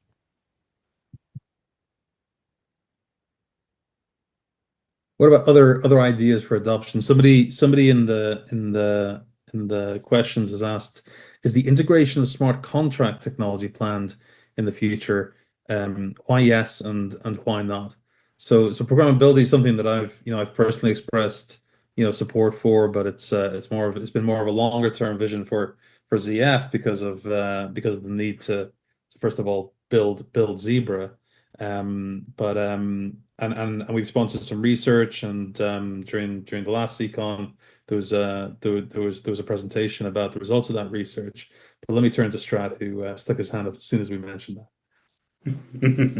Yeah, no, there's a lot of interesting scope for shielded programmability, which I think is the real ask here, is not just smart contracts, but shielded smart contracts. Because I don't think that there's much appetite for adding large amounts of new transparent functionality to the network, and a better solution there is to use chains that are geared for that purpose.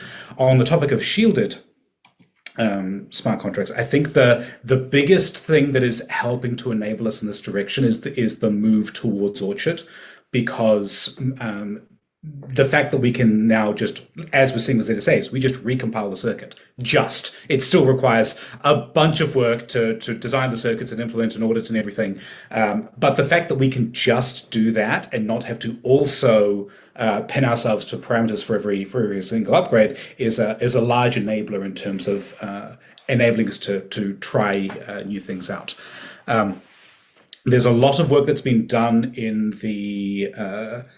specifically the ZKVM space. So for figuring out how to use VM-based approaches, running machine code in some sort of logic code in a thing that is proven via ZKP style techniques, for efficiency purposes. There hasn't been as much work regarding that from the privacy perspective, because most places that are using ZKVMs are not actually using them for ZK. ZK just becomes a marketing term rather than actually a zero knowledge aspect. But figuring out the application of proper zero knowledge to those seems like a reasonable pathway to then leverage a bunch of existing work in the ecosystem.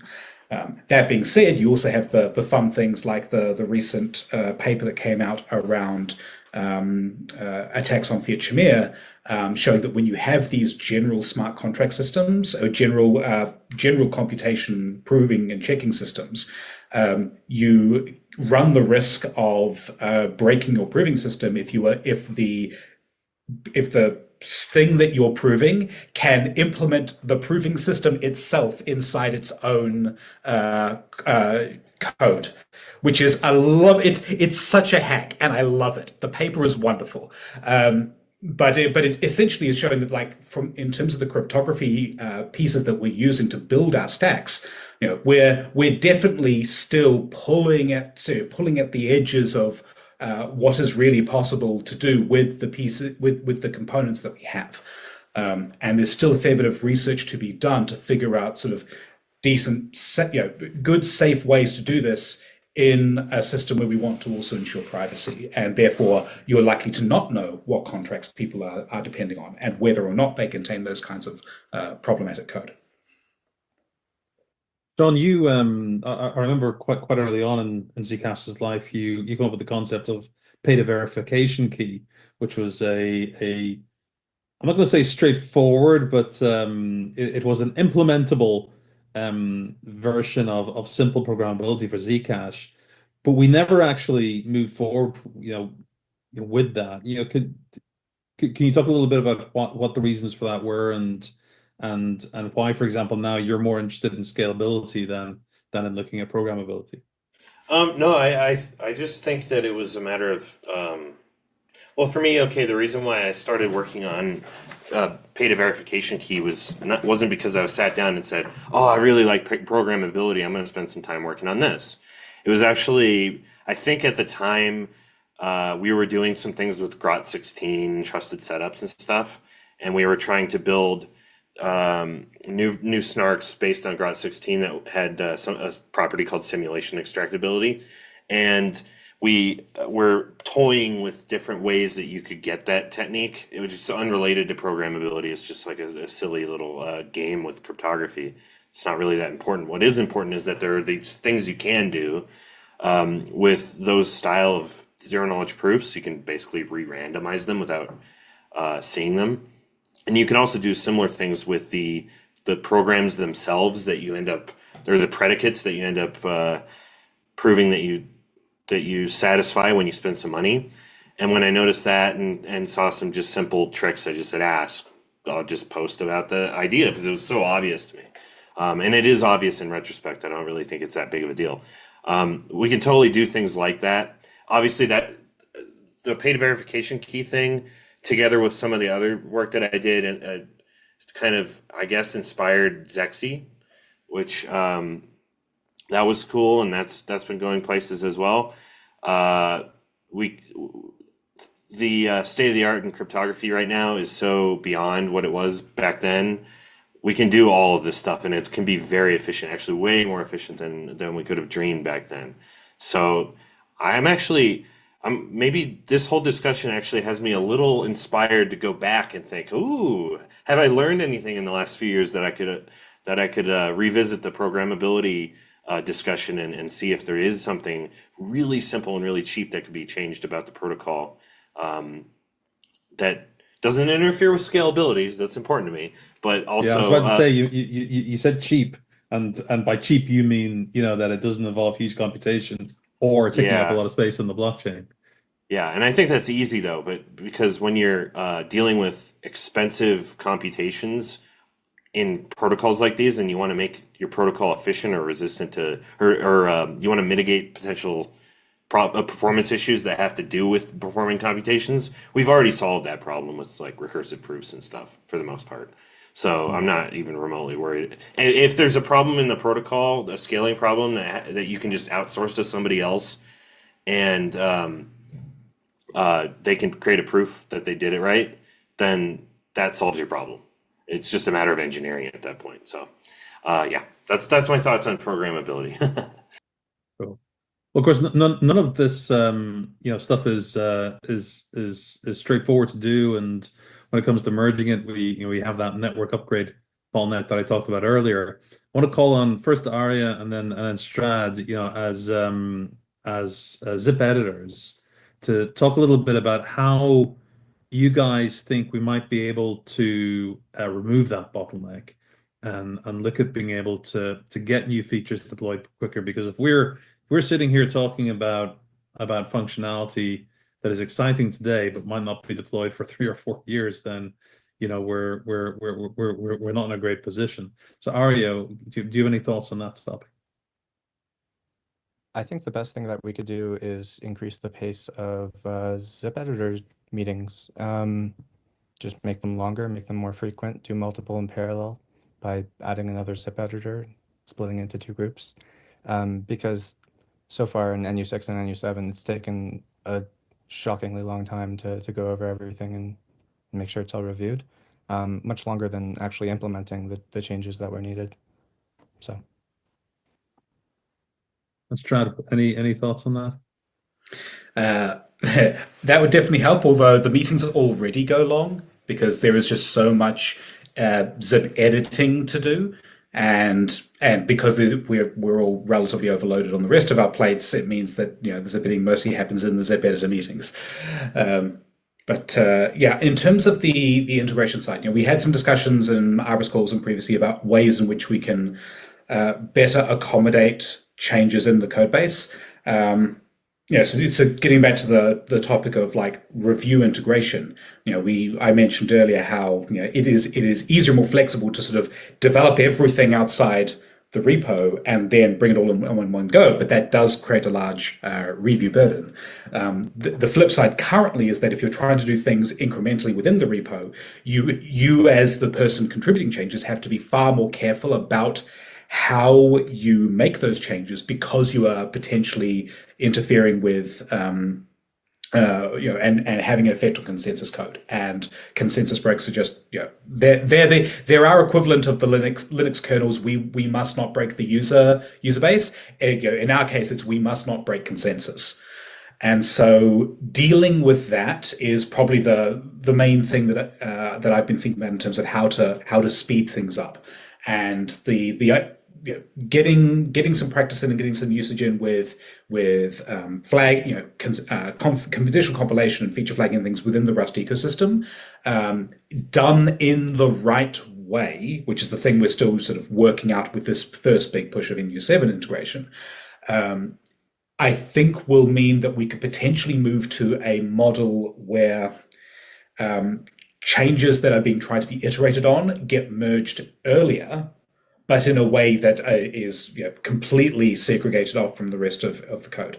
Now, the main problem, like we've had actually that in place for a while, what we call a Z future flag, where we had the TZD stuff sort of hooked into various places.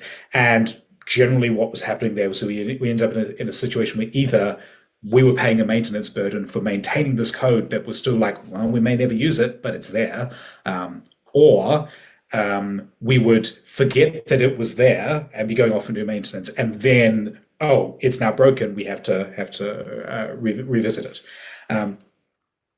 But I would so there's pros and cons to both approaches there. But I think the entry approach, given the depth of our stack and the level to which it needs to go, I suspect the entry approach is going to become easier over time in terms of the way to do more incremental changes.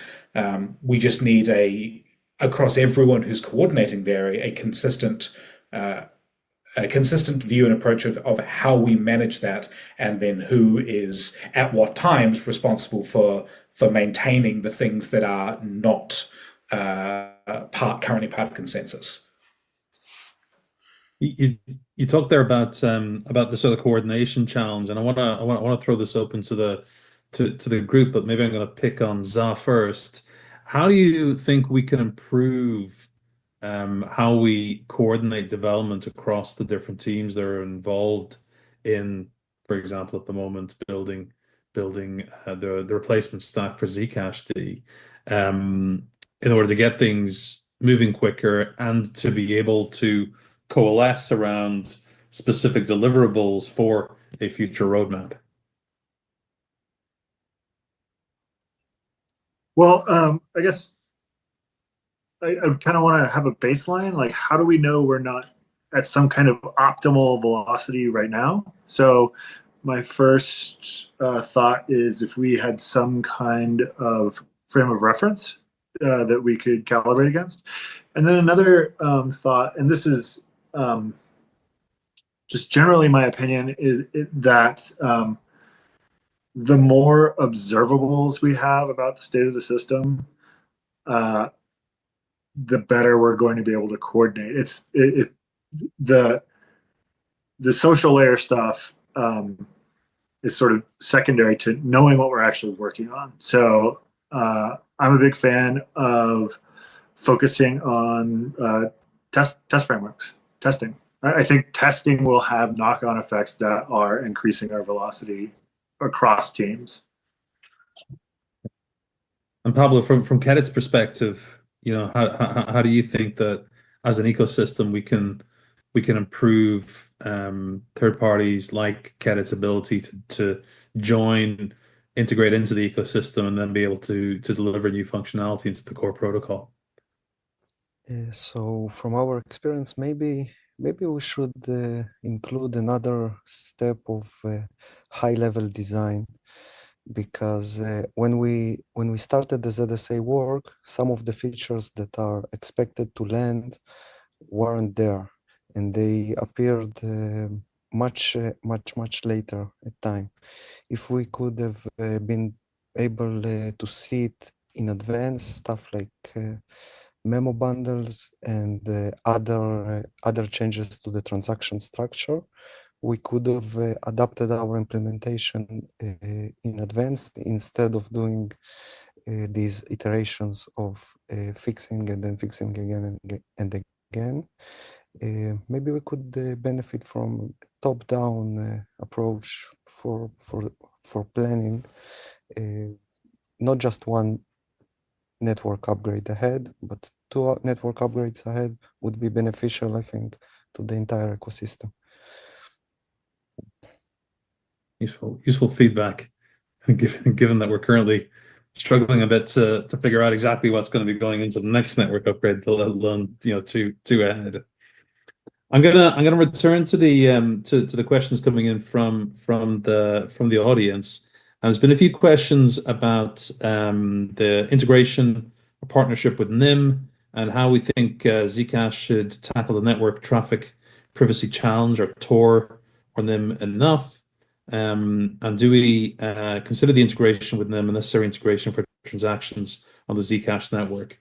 So Za, you've I think been the one who's been closest involved with NIM. Do you want to give us an overview of what's going on there and how you see that moving forward?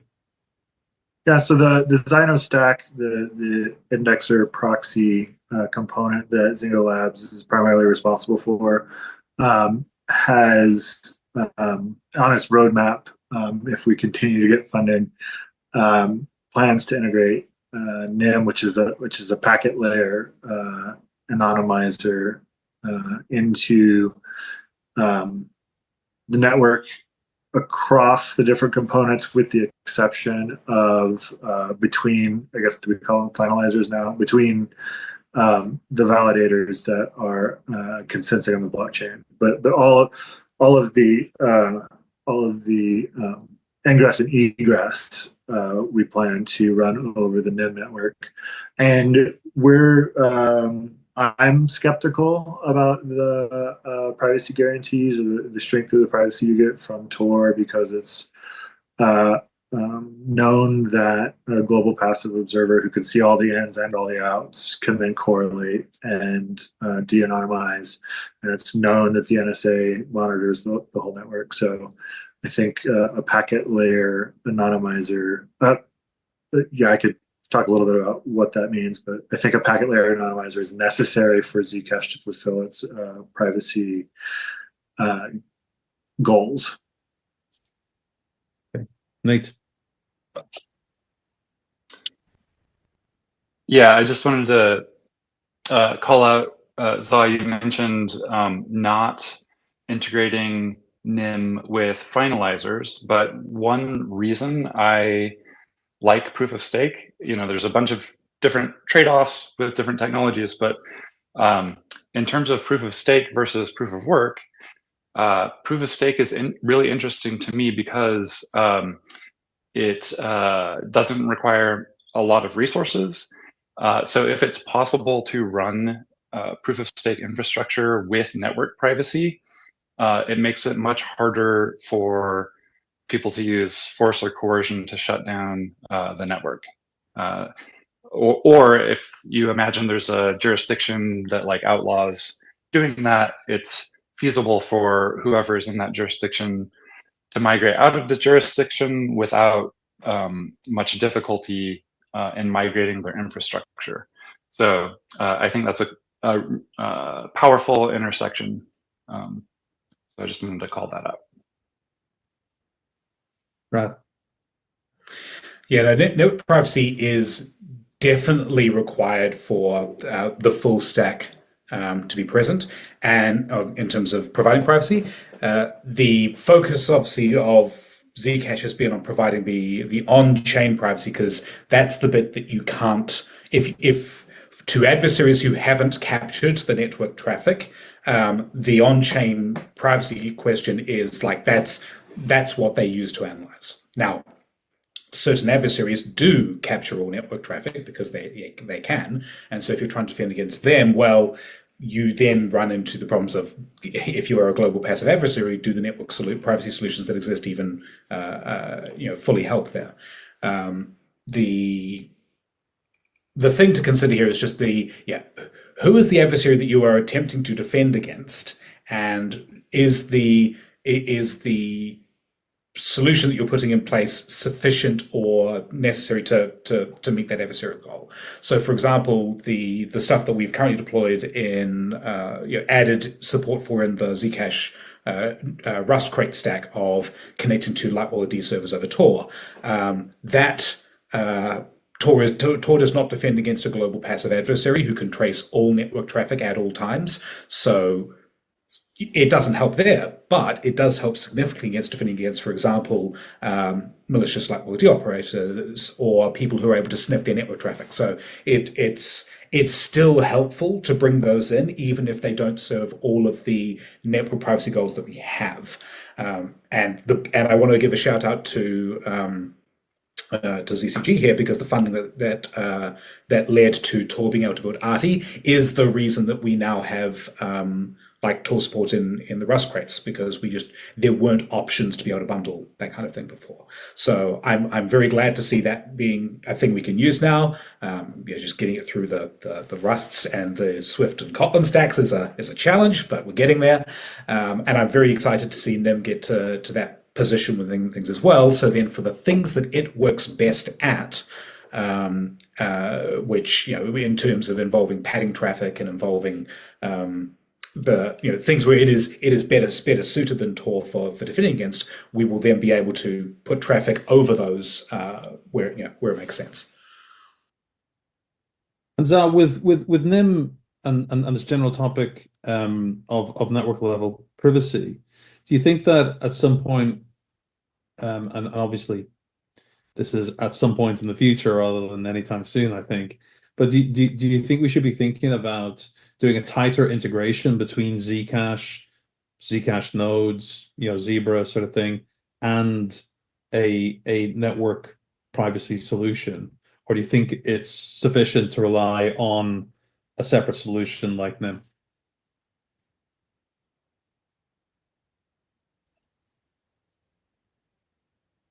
I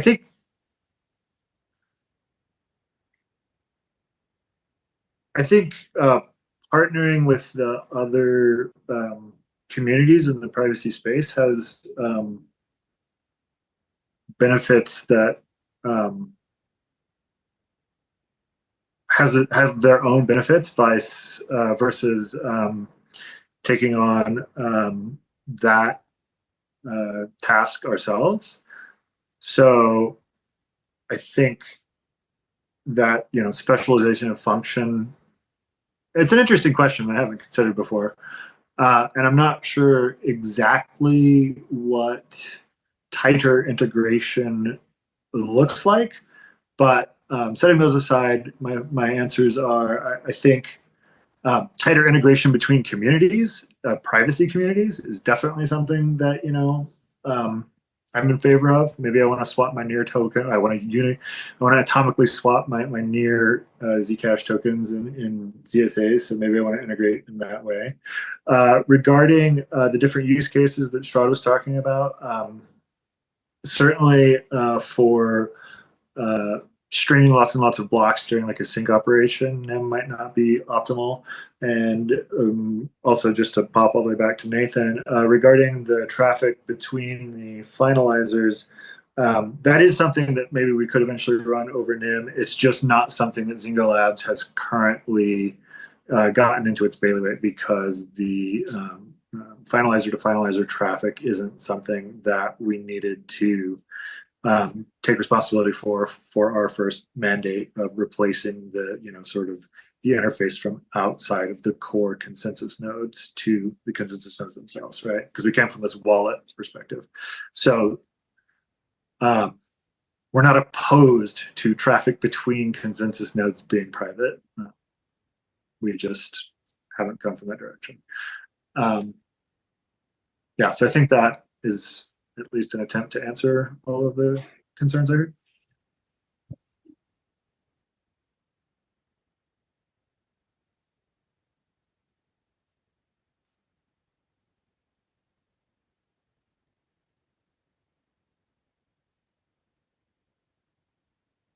Jack, you're muted. You're muted, Jack. Oh, I wanted to say that NIM is great for broadcasting new transactions. Yeah, that's actually something we've thought about as well with Zebra, was exposing a Tor service in Zebra that would allow you to broadcast the transaction to Zebra over Tor. But Yeah. I want to go back to the questions coming in from the audience, and here's an interesting one. Syncing sucks no matter what name we put on it. How can we get rid of it from the user's perspective? I've seen lots of thumbs up and positivity, but is it practical to get rid of syncing? So, go ahead. Yeah, sorry, I didn't see your hand. Oh no, I'll let Sean go first, because I have thoughts here as well. But yeah, no. So this was just I don't know, that question sort of piqued my interest, because I just did a talk where I kind of talked about this quite a bit. It's like a theme of what I was talking about. Syncing, yeah, syncing does suck. And so I'm hoping that wallets themselves don't have to do that anymore. To be clear, we should be able to have the same privacy guarantees in our system while letting someone else do the syncing process for us, just without giving up any of our private information to that syncing service. I mean, you're going to have to finance the service somehow or incentivize it or whatever. I don't see any way around that, because the syncing process is expensive. But the fact that we can even go for this model is awesome, because in the past this wasn't something that we could really consider doing in the past, because privacy implications, like I mentioned, but also the cryptography for preserving privacy, like fully homomorphic encryption, all this stuff that we would normally reach for, still hasn't really become practical for our uses anyway. And so in my talk, I talked a lot about scalability improvements in Zcash, and it turns out there are ways that we can change the protocol where we can go, oh, this is a problem, that's a problem, that's a problem, on the side of the validators or on the side of the users. Let's move it so that it becomes a problem of someone on the syncing side. So instead of applying all of our crypto tricks and magic on the side of the validators or on the side of the users, we apply it to solving the privacy problem, to outsourcing all the effort in that goes into, for example, syncing, or proving that transactions are valid or whatever, that we can outsource that to other entities and to make our lives a lot easier. And I think that might be a better like approach to, or at least it will open up new avenues or new like right now we've sort of hit a brick wall trying to solve these problems with cryptography. We need some new ideas and approaches, basically. So my dream's a future where syncing's done for you and your wallet doesn't have to do it. Your wallet doesn't have to be online all the time. You open your wallet up and it's kind of like when you open a banking app, you get your ledger information from the bank, and they do all the hard work in the background to get you a balance and show you your transaction log. And so the problem, of course, is that they have the keys to your account, really. And they also, the other problem, the more important one, is that they also know everything that is happening on your account. And so I wouldn't mind a model personally. I think it's totally a reasonable, it's a reasonable model where you choose your service, but you keep your keys and you keep your privacy. So that's sort of where that's my headspace on that. Strat. Yeah, the thing with regards to syncing is fundamentally what we are trying to achieve with the syncing process is anonymity via a broadcast channel. What you want is fundamentally to see everything, and then you know how to pick out the bits of the network that are for you. In other systems that don't use essentially broadcast anonymity, you get much weaker privacy guarantees to the extent that any that are claimed generally collapse under scrutiny. And so the downside to that is you need to see everything, which doesn't scale. The approach that some have suggested in the past, and that I and others have strongly pushed against, is just providing your viewing key to a central service. Now, if that service is a service you run, that's perfectly fine, and that's actually something I'm very excited about with the Zcash deprecation. The resulting stack, it would not be that hard to massage it in a way where you can then run your own Zebra node and essentially full wallet service on your like home server or something. Like if you have a Synology or a QNAS, you could install an app that does all that and runs it for you on your home network, and then via Tailscale or something, your phone is then communicating back to that and relying on it. So essentially serving that service without any need for any new changes to cryptography, because you're giving your viewing key to someone you trust, yourself.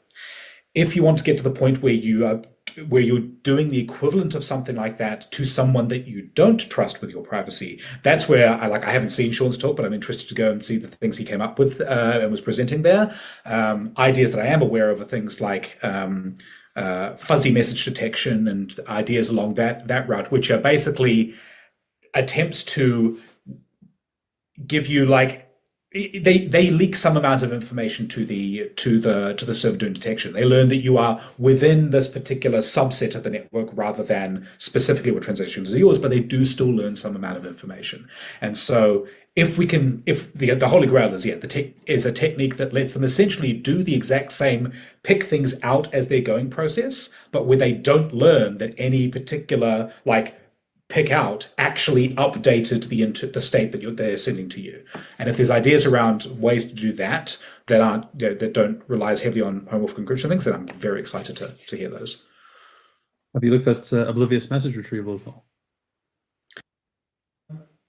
Yes, the OMR stuff is very interesting, but also a bit tricky.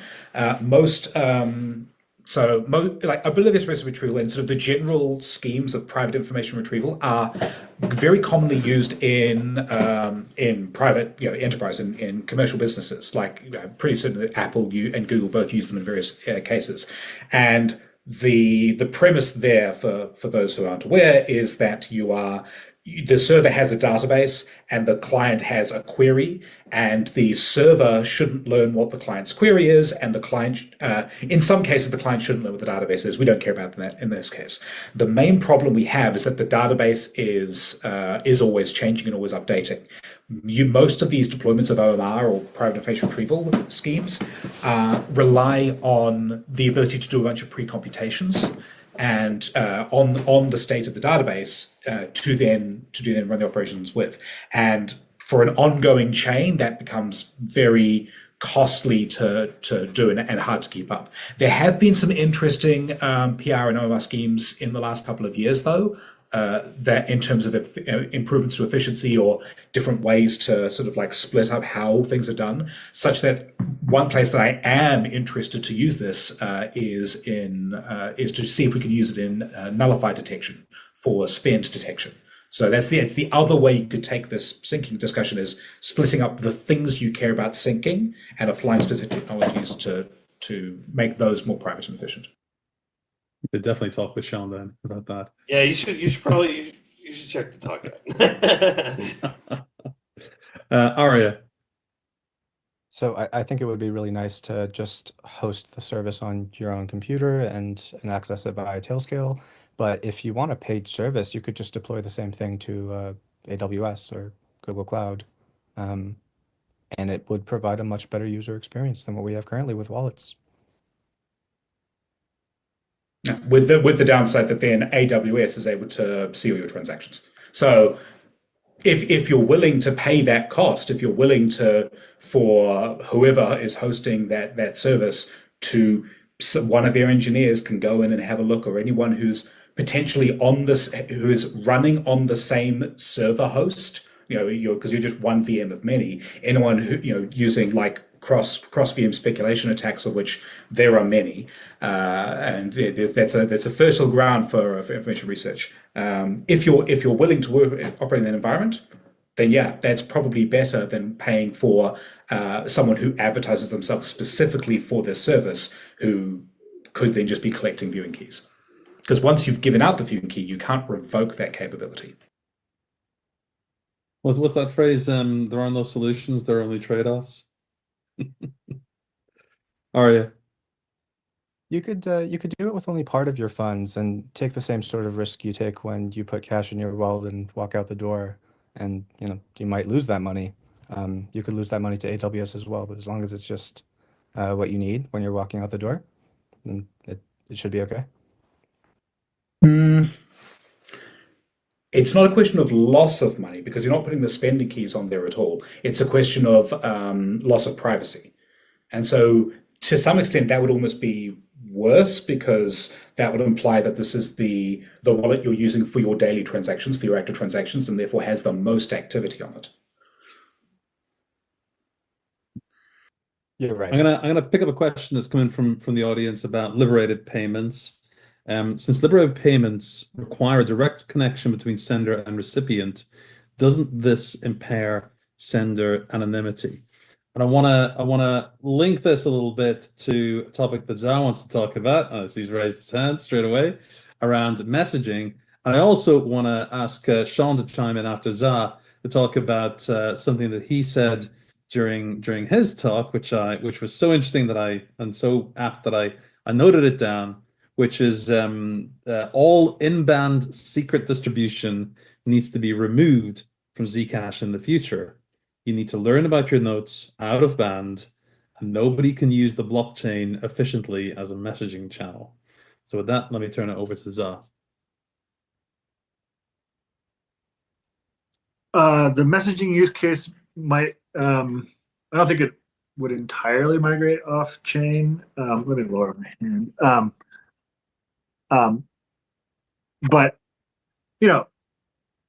But the Zcash blockchain is a massively replicated database, so it's never going to scale on its current incarnation as a message store. But I think it's good enough for proof of concept, and we have some proof of concept stuff we'd like to show. Per the liberated payment linking the sender and the receiver, that's not really a drawback in the case of using liberated payments to onboard into messaging, because the point is to send messages back and forth. There's an interesting thing, I like to think that entering the messaging space is sort of diversifying Zcash's utility bets, right? Like, payments is a great use case, and it's a market that we have a bunch of unique features in. we're the most private, and it's, you know, a market that we hope to do well in. But that shouldn't hold us back from entering the messaging market, which is huge and critical. An interesting kind of thing that I'm, you know, seeing in this moment is that the liberated payments mechanism is one, like a first example, hopefully of many, of sort of bootstrapping activity across those two. If you want to split the use cases into these two different sectors and say that, you know, payments is one thing and messaging is another thing, but of course there's crosstalk all the way, and the liberated payment is an example of this thing that has utility in both spaces. So I think, and for the case of messaging, per the original question, the fact that it's binding sender and receiver is a feature, not a bug. Yeah, my own view on messaging and you know, sort of integration with Zcash is that if I send somebody a Signal message or even a WhatsApp message, I've got a pretty high degree of confidence that the person at the other end is the person who I want to receive that message. And thanks to Signal and, you know, end-to-end encryption, you know, I've got a fair degree of confidence that it's not going to be read by anybody else. So for me, you know, the natural progression as applied to Zcash and scalability is, well, why not use those sorts of channels for transmitting note information to the recipient of a payment. Nate, you put your hand up and down a couple of times. Come on, come out with it. Let's hear it. Well, I feel like you and Za both hit on it, but it is really powerful for a different use case where you already are connected to someone in a totally different protocol or system. You already have that connection, and now can we enable payments over that of Zcash? I think that's really powerful, because there might be, you know, people are using all kinds of different systems, and if the payments can be going over those systems, it could be better for scalability, and it can be better for privacy for people who are already connected. So it might not be better for, you know, I'm gonna buy something from a darknet market and I, you know, go to the website and I'm using it that way. I'm not sure it helps as much with that, although it might still help with scalability for that kind of use case. So I thought the question was focused on a particular kind of use case that I see as like a subset of what Zcash can do. John, do you have anything to? No, yeah, chime no. in here? Nate said mostly exactly what I was going to say, which is that I mean, the question sort of asks, like, so since liberated payments require a connection between the sender and the recipient, doesn't that make it so that sender isn't anonymous? I forget what the question was, something like that. I mean, yeah, Nate already said pretty much what I was going to say. The whole point of liberated payments is that you reach for them because you already have a connection to the recipient. So whatever it is that your anonymity or lack thereof with the recipient, that's what you fall back to. Liberated payments doesn't change that at all. It's just a yeah. There are other, if for example you need to be able to have anonymous communication with your recipient, there are other ways to do that. There are other payment flows that potentially don't involve liberated payments, or that might be more efficient, or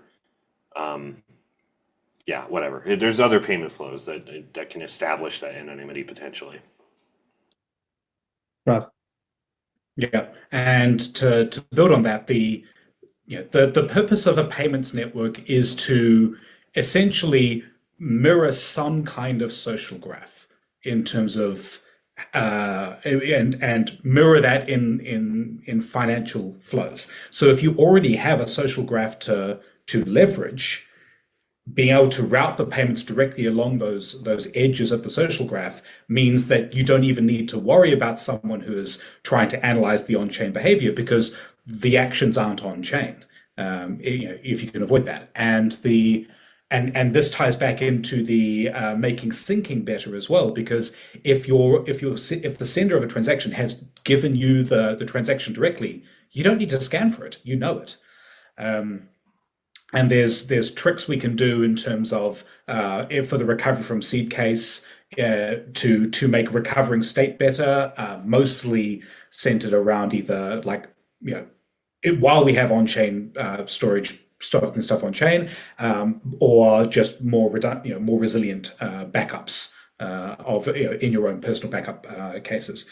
But in general, the point-to-point transfer model is going to be much better for detection latency and scanning performance than any kind of, and better for privacy than any kind of on-chain stuff we do, because you're essentially falling back on an existing channel you already have. This sort of gets into the same vein as you should just use Signal for everything you're doing in messaging, because then it's normal.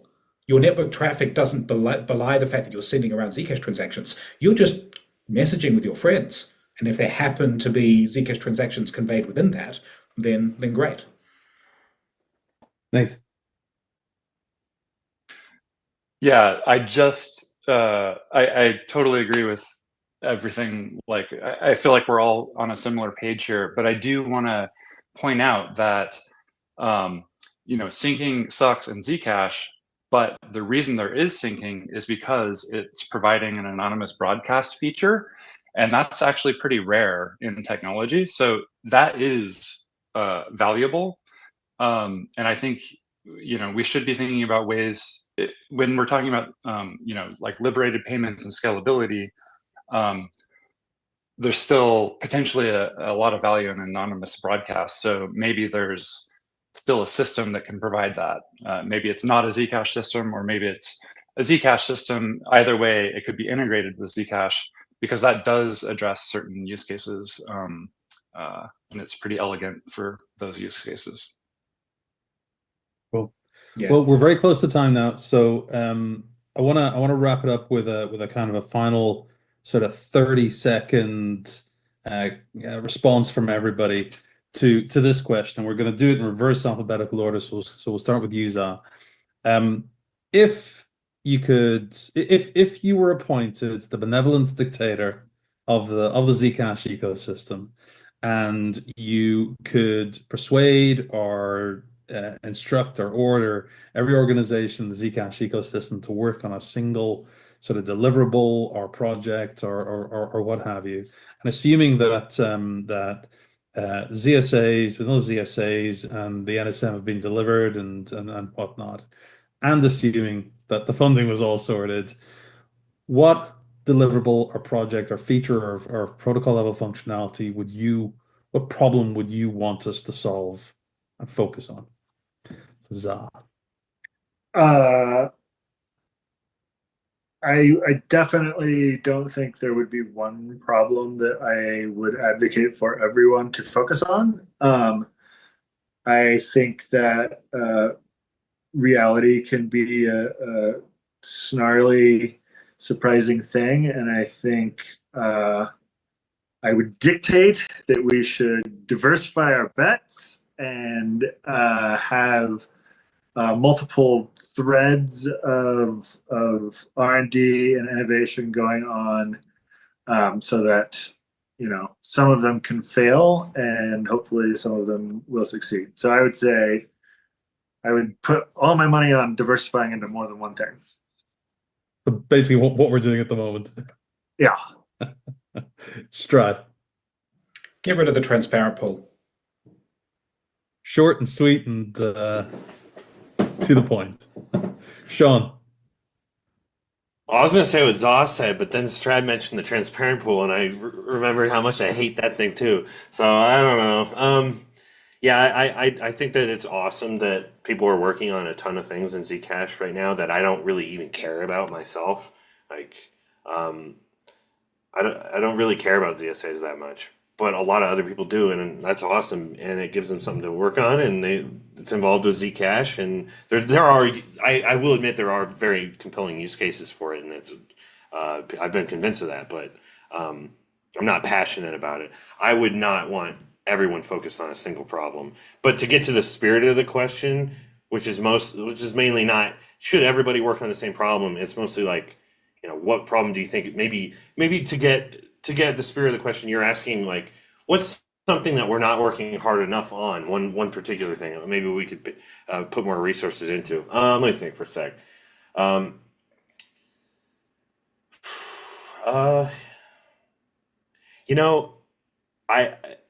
I would have said getting Zebra across the finish line, because getting Zebra and getting Zcash deprecated and getting Zebra to be used and to be the springboard for all the rest of the other projects in the ecosystem to get their ideas implemented and testing and maybe deployed in Zcash.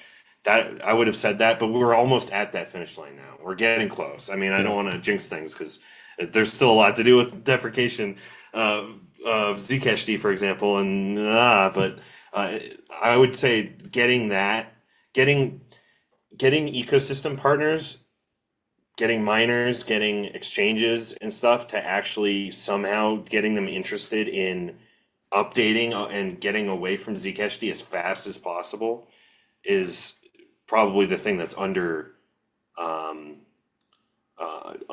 that we aren't spending enough resources on, because right now those entities are holding us back from the potential that Zebra has to unlock, because we're sitting here spending so much time trying to keep their services working, and so I don't know the exact solution to that. A lot of it's outreach, but yeah, that's definitely it unlocks so many opportunities for Zcash for us to be able to get rid of Zcash D. That's what I would say, I guess. Yes, step one to that objective is getting the stack complete, so that we can say to people, right, it's ready to go. It addresses your use case. Here's how you deploy it. Please test it out. Let us know if there are problems. We'll fix them and then get migrated. And once that's done, we'll be able to move forward with NU7. Yeah, that's definitely step one. But in my experience, and I'm sure that you would agree, that these people don't care if you get step one done. They don't care. If they can coast on your old tech stack, they're going to do that as long as they can.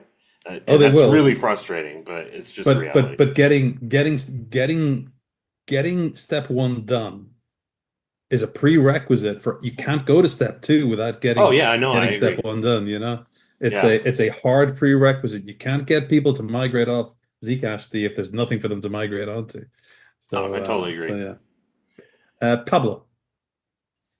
So if I had to choose just one thing, I would go with the user experience. If we task the user with syncing and we task the user with running home servers or AWS, it will always be some kind of a niche experiment, and it will not go mainstream. The user had to, like with the Signal example. So Signal is very simple. It's like WhatsApp, and the user doesn't care that the cryptography is more evolved in Signal. So I think Zcash should strive and to follow this pattern and to be as simple as possible for the user, minimal requirements, and then we can talk about more cryptography, more features, more other things. Yeah, I do suspect that we have potentially a lot to learn from an organization like Apple, which seems to have figured out how to deploy very strong cryptography in a way that doesn't impact the user experience negatively. Nate. Okay, hear me out. It's a sequence. Add finality, develop bridges, use that to make layer 2s, and then do something like eigenlayer, where layer 2s connect to the base layer's native token, Zec. Because once we got there, then we could start deploying new functionality and new protocol changes in separate layers without blocking on each other. You should check out my opening presentation where I talk about building bridges and making it possible to create Zcash sidechains, so we can remove that bottleneck on trying to get everything into a single protocol. Well, finally, Arya. I have the same answer as Nate if I can pick multiple things. Otherwise, I would go with liberated payments, because I think it improves the user experience the most. for just one thing, but proof of stake and bridges, I think, are the winning combination. Cool.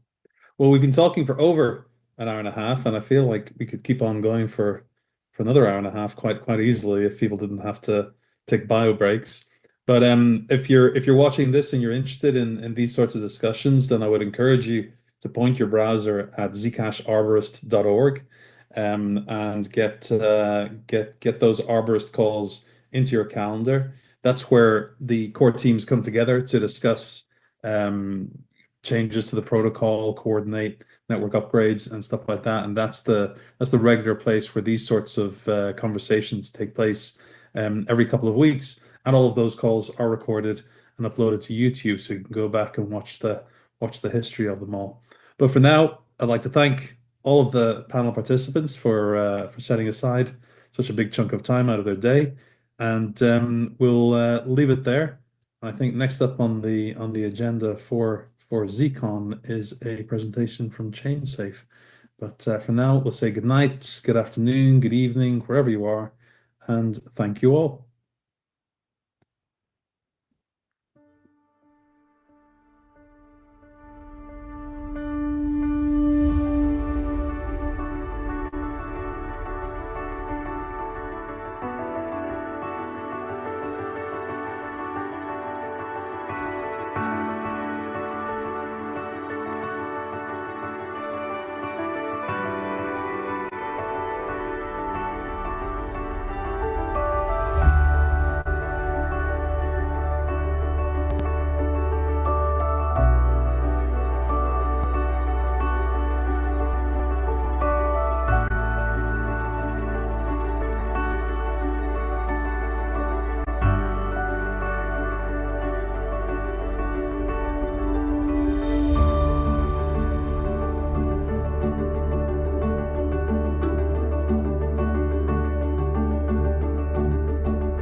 How does the Zashi Flexa integration protect consumer privacy? Great.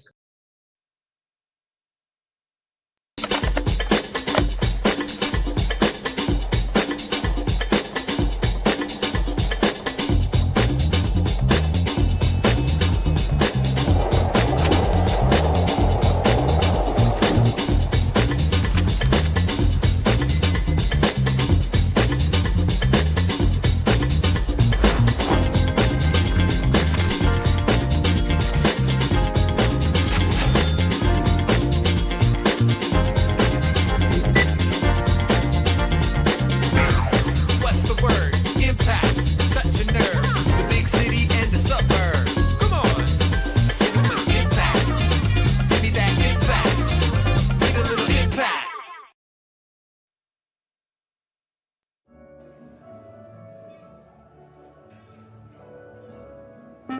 Next. Find everything okay? Yeah, but blueberries are out of season. You should rotate them with something citrusy and equatorial, like a pomelo.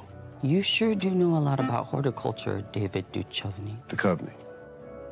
Sometimes I think I know too much.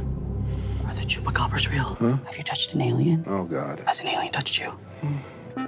Why is that line moving so fast? They're paying using digital currency. Not only is it super secure, it's super fast, and you can buy just about anything. Imagine what I could do with all that free time. I will save the whales.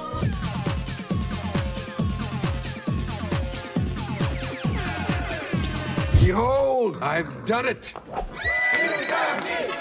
Mr. Duchovny? Mr. Duchovny? Yeah. Can I get your zip code? Come on.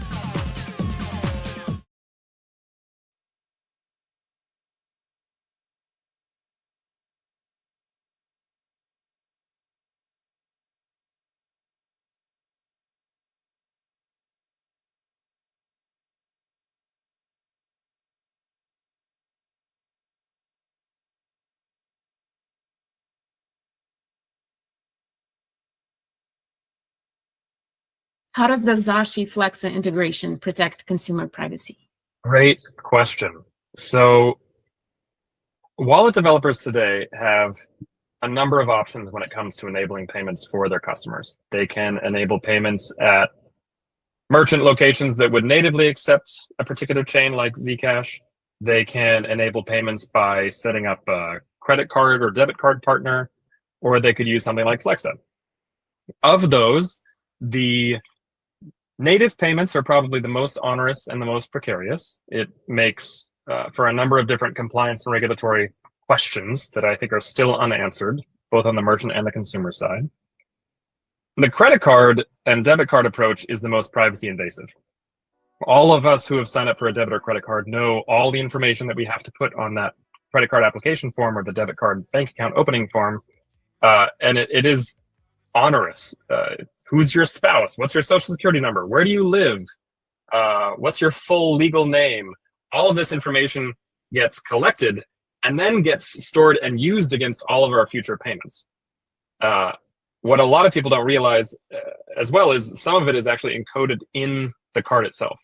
And if you were to get a magstripe reader off of eBay or Amazon and swipe your card, you'll see your name in the card, which means your name is actually traveling with you every time you make a payment. Online, it gets worse, where other types of data fields are sent across, and certainly billing addresses are a problem because they're an ill-conceived solution to trying to secure payments that came about many, many decades back as the internet was first evolving. How do we secure online payments when we don't have more information or more pins to secure it with? We have the name and address at the top of a bank statement. Okay, great. So now you're sending someone's home address along with every single transaction to every single merchant that someone pays. This is ludicrous. So in terms of protecting consumer privacy, I think what the Flexa SDK does and what this integration that we've built with Zashi does is it eliminates all of that.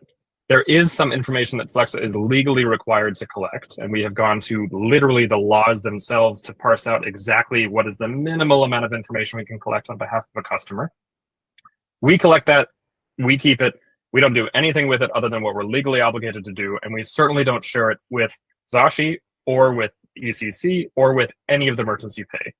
And so what's cool about that is it solves the question of, when I'm making a payment at this store, am I going to be able to be tracked across to this other store or tracked over to this other brand that might be owned by the same company? And the answer is no. Every single payment that a merchant processes via Flexa looks exactly like every single other payment that a merchant's processed, unless you share things like your email address or your loyalty account with the merchant. And we think that's the way it should be. We've been working on a lot of ways to even further obfuscate those transactions, but to give you an example of how much we care about privacy and personal data, we don't even store IP addresses. We don't do anything more than what we have to do with the information we collect, and we're very transparent about when that information gets shared. We post an annual transparency report that shares publicly what information requests we've received from various government agencies. We care a lot about trying to fix this problem of private personal data getting shared. And I think it does go back to the Cypherpunk manifesto and this idea of electronic money and the storekeeper not needing to know anything about me if I want to buy a magazine, for example. So that's how we are working to really, really protect the privacy of anyone who's making payments.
Zcash wallet with MetaMask snaps.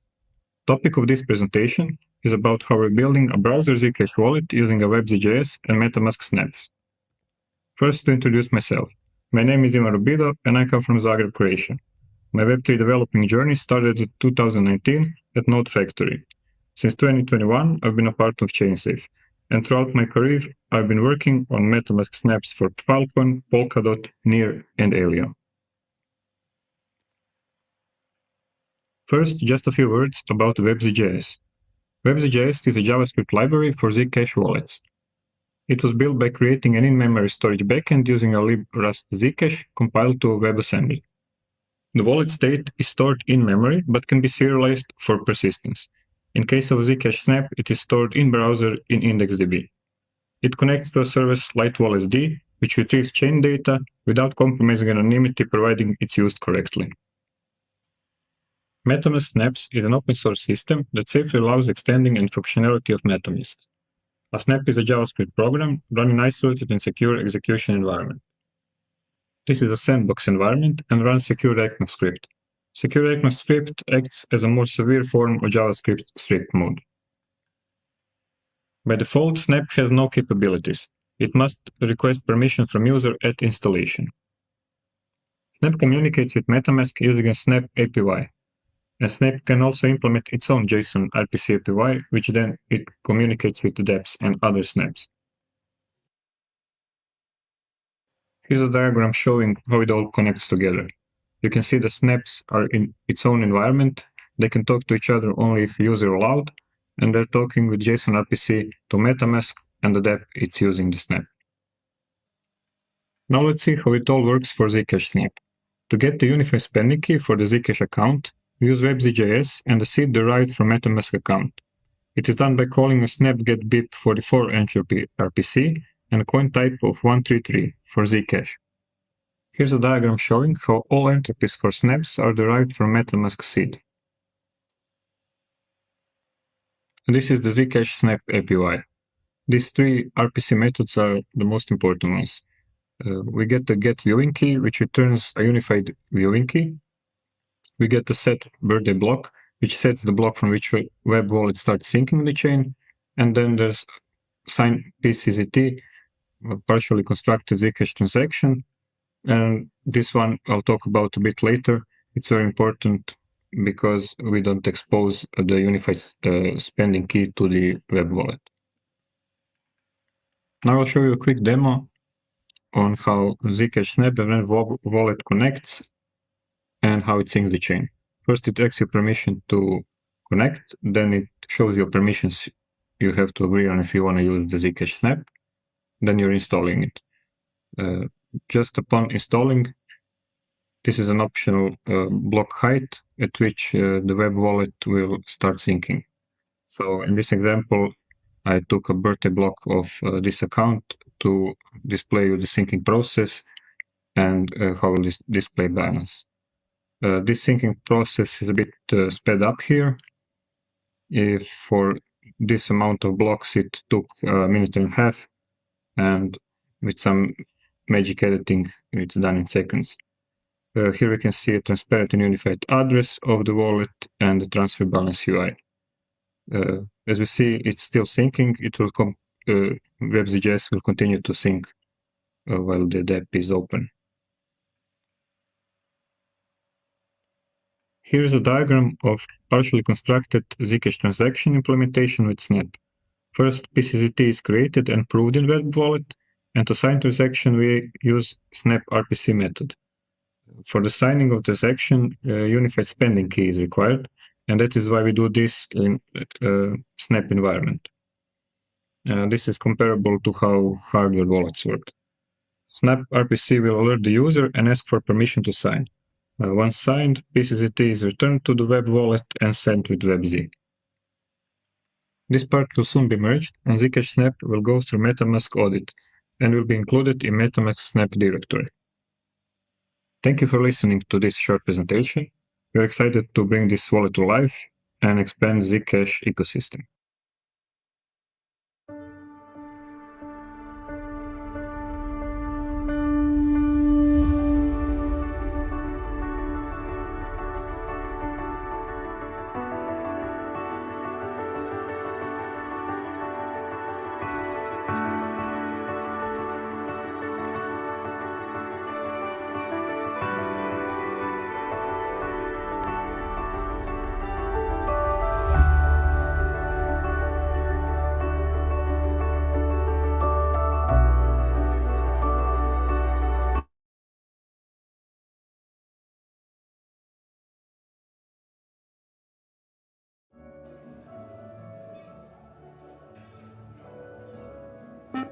Next. Find everything okay? Yeah, but blueberries are out of season. You should rotate them with something citrusy and equatorial, like a pomelo. You sure do know a lot about horticulture, David Duchovny. Duchovny. Sometimes I think I know too much. Are the chupacabras real? Huh? Have you touched an alien? Oh, God. Has an alien touched you? Why is that line moving so fast? They're paying using digital currency. Not only is it super secure, it's super fast, and you can buy just about anything. Imagine what I could do with all that free time. I will save the whales.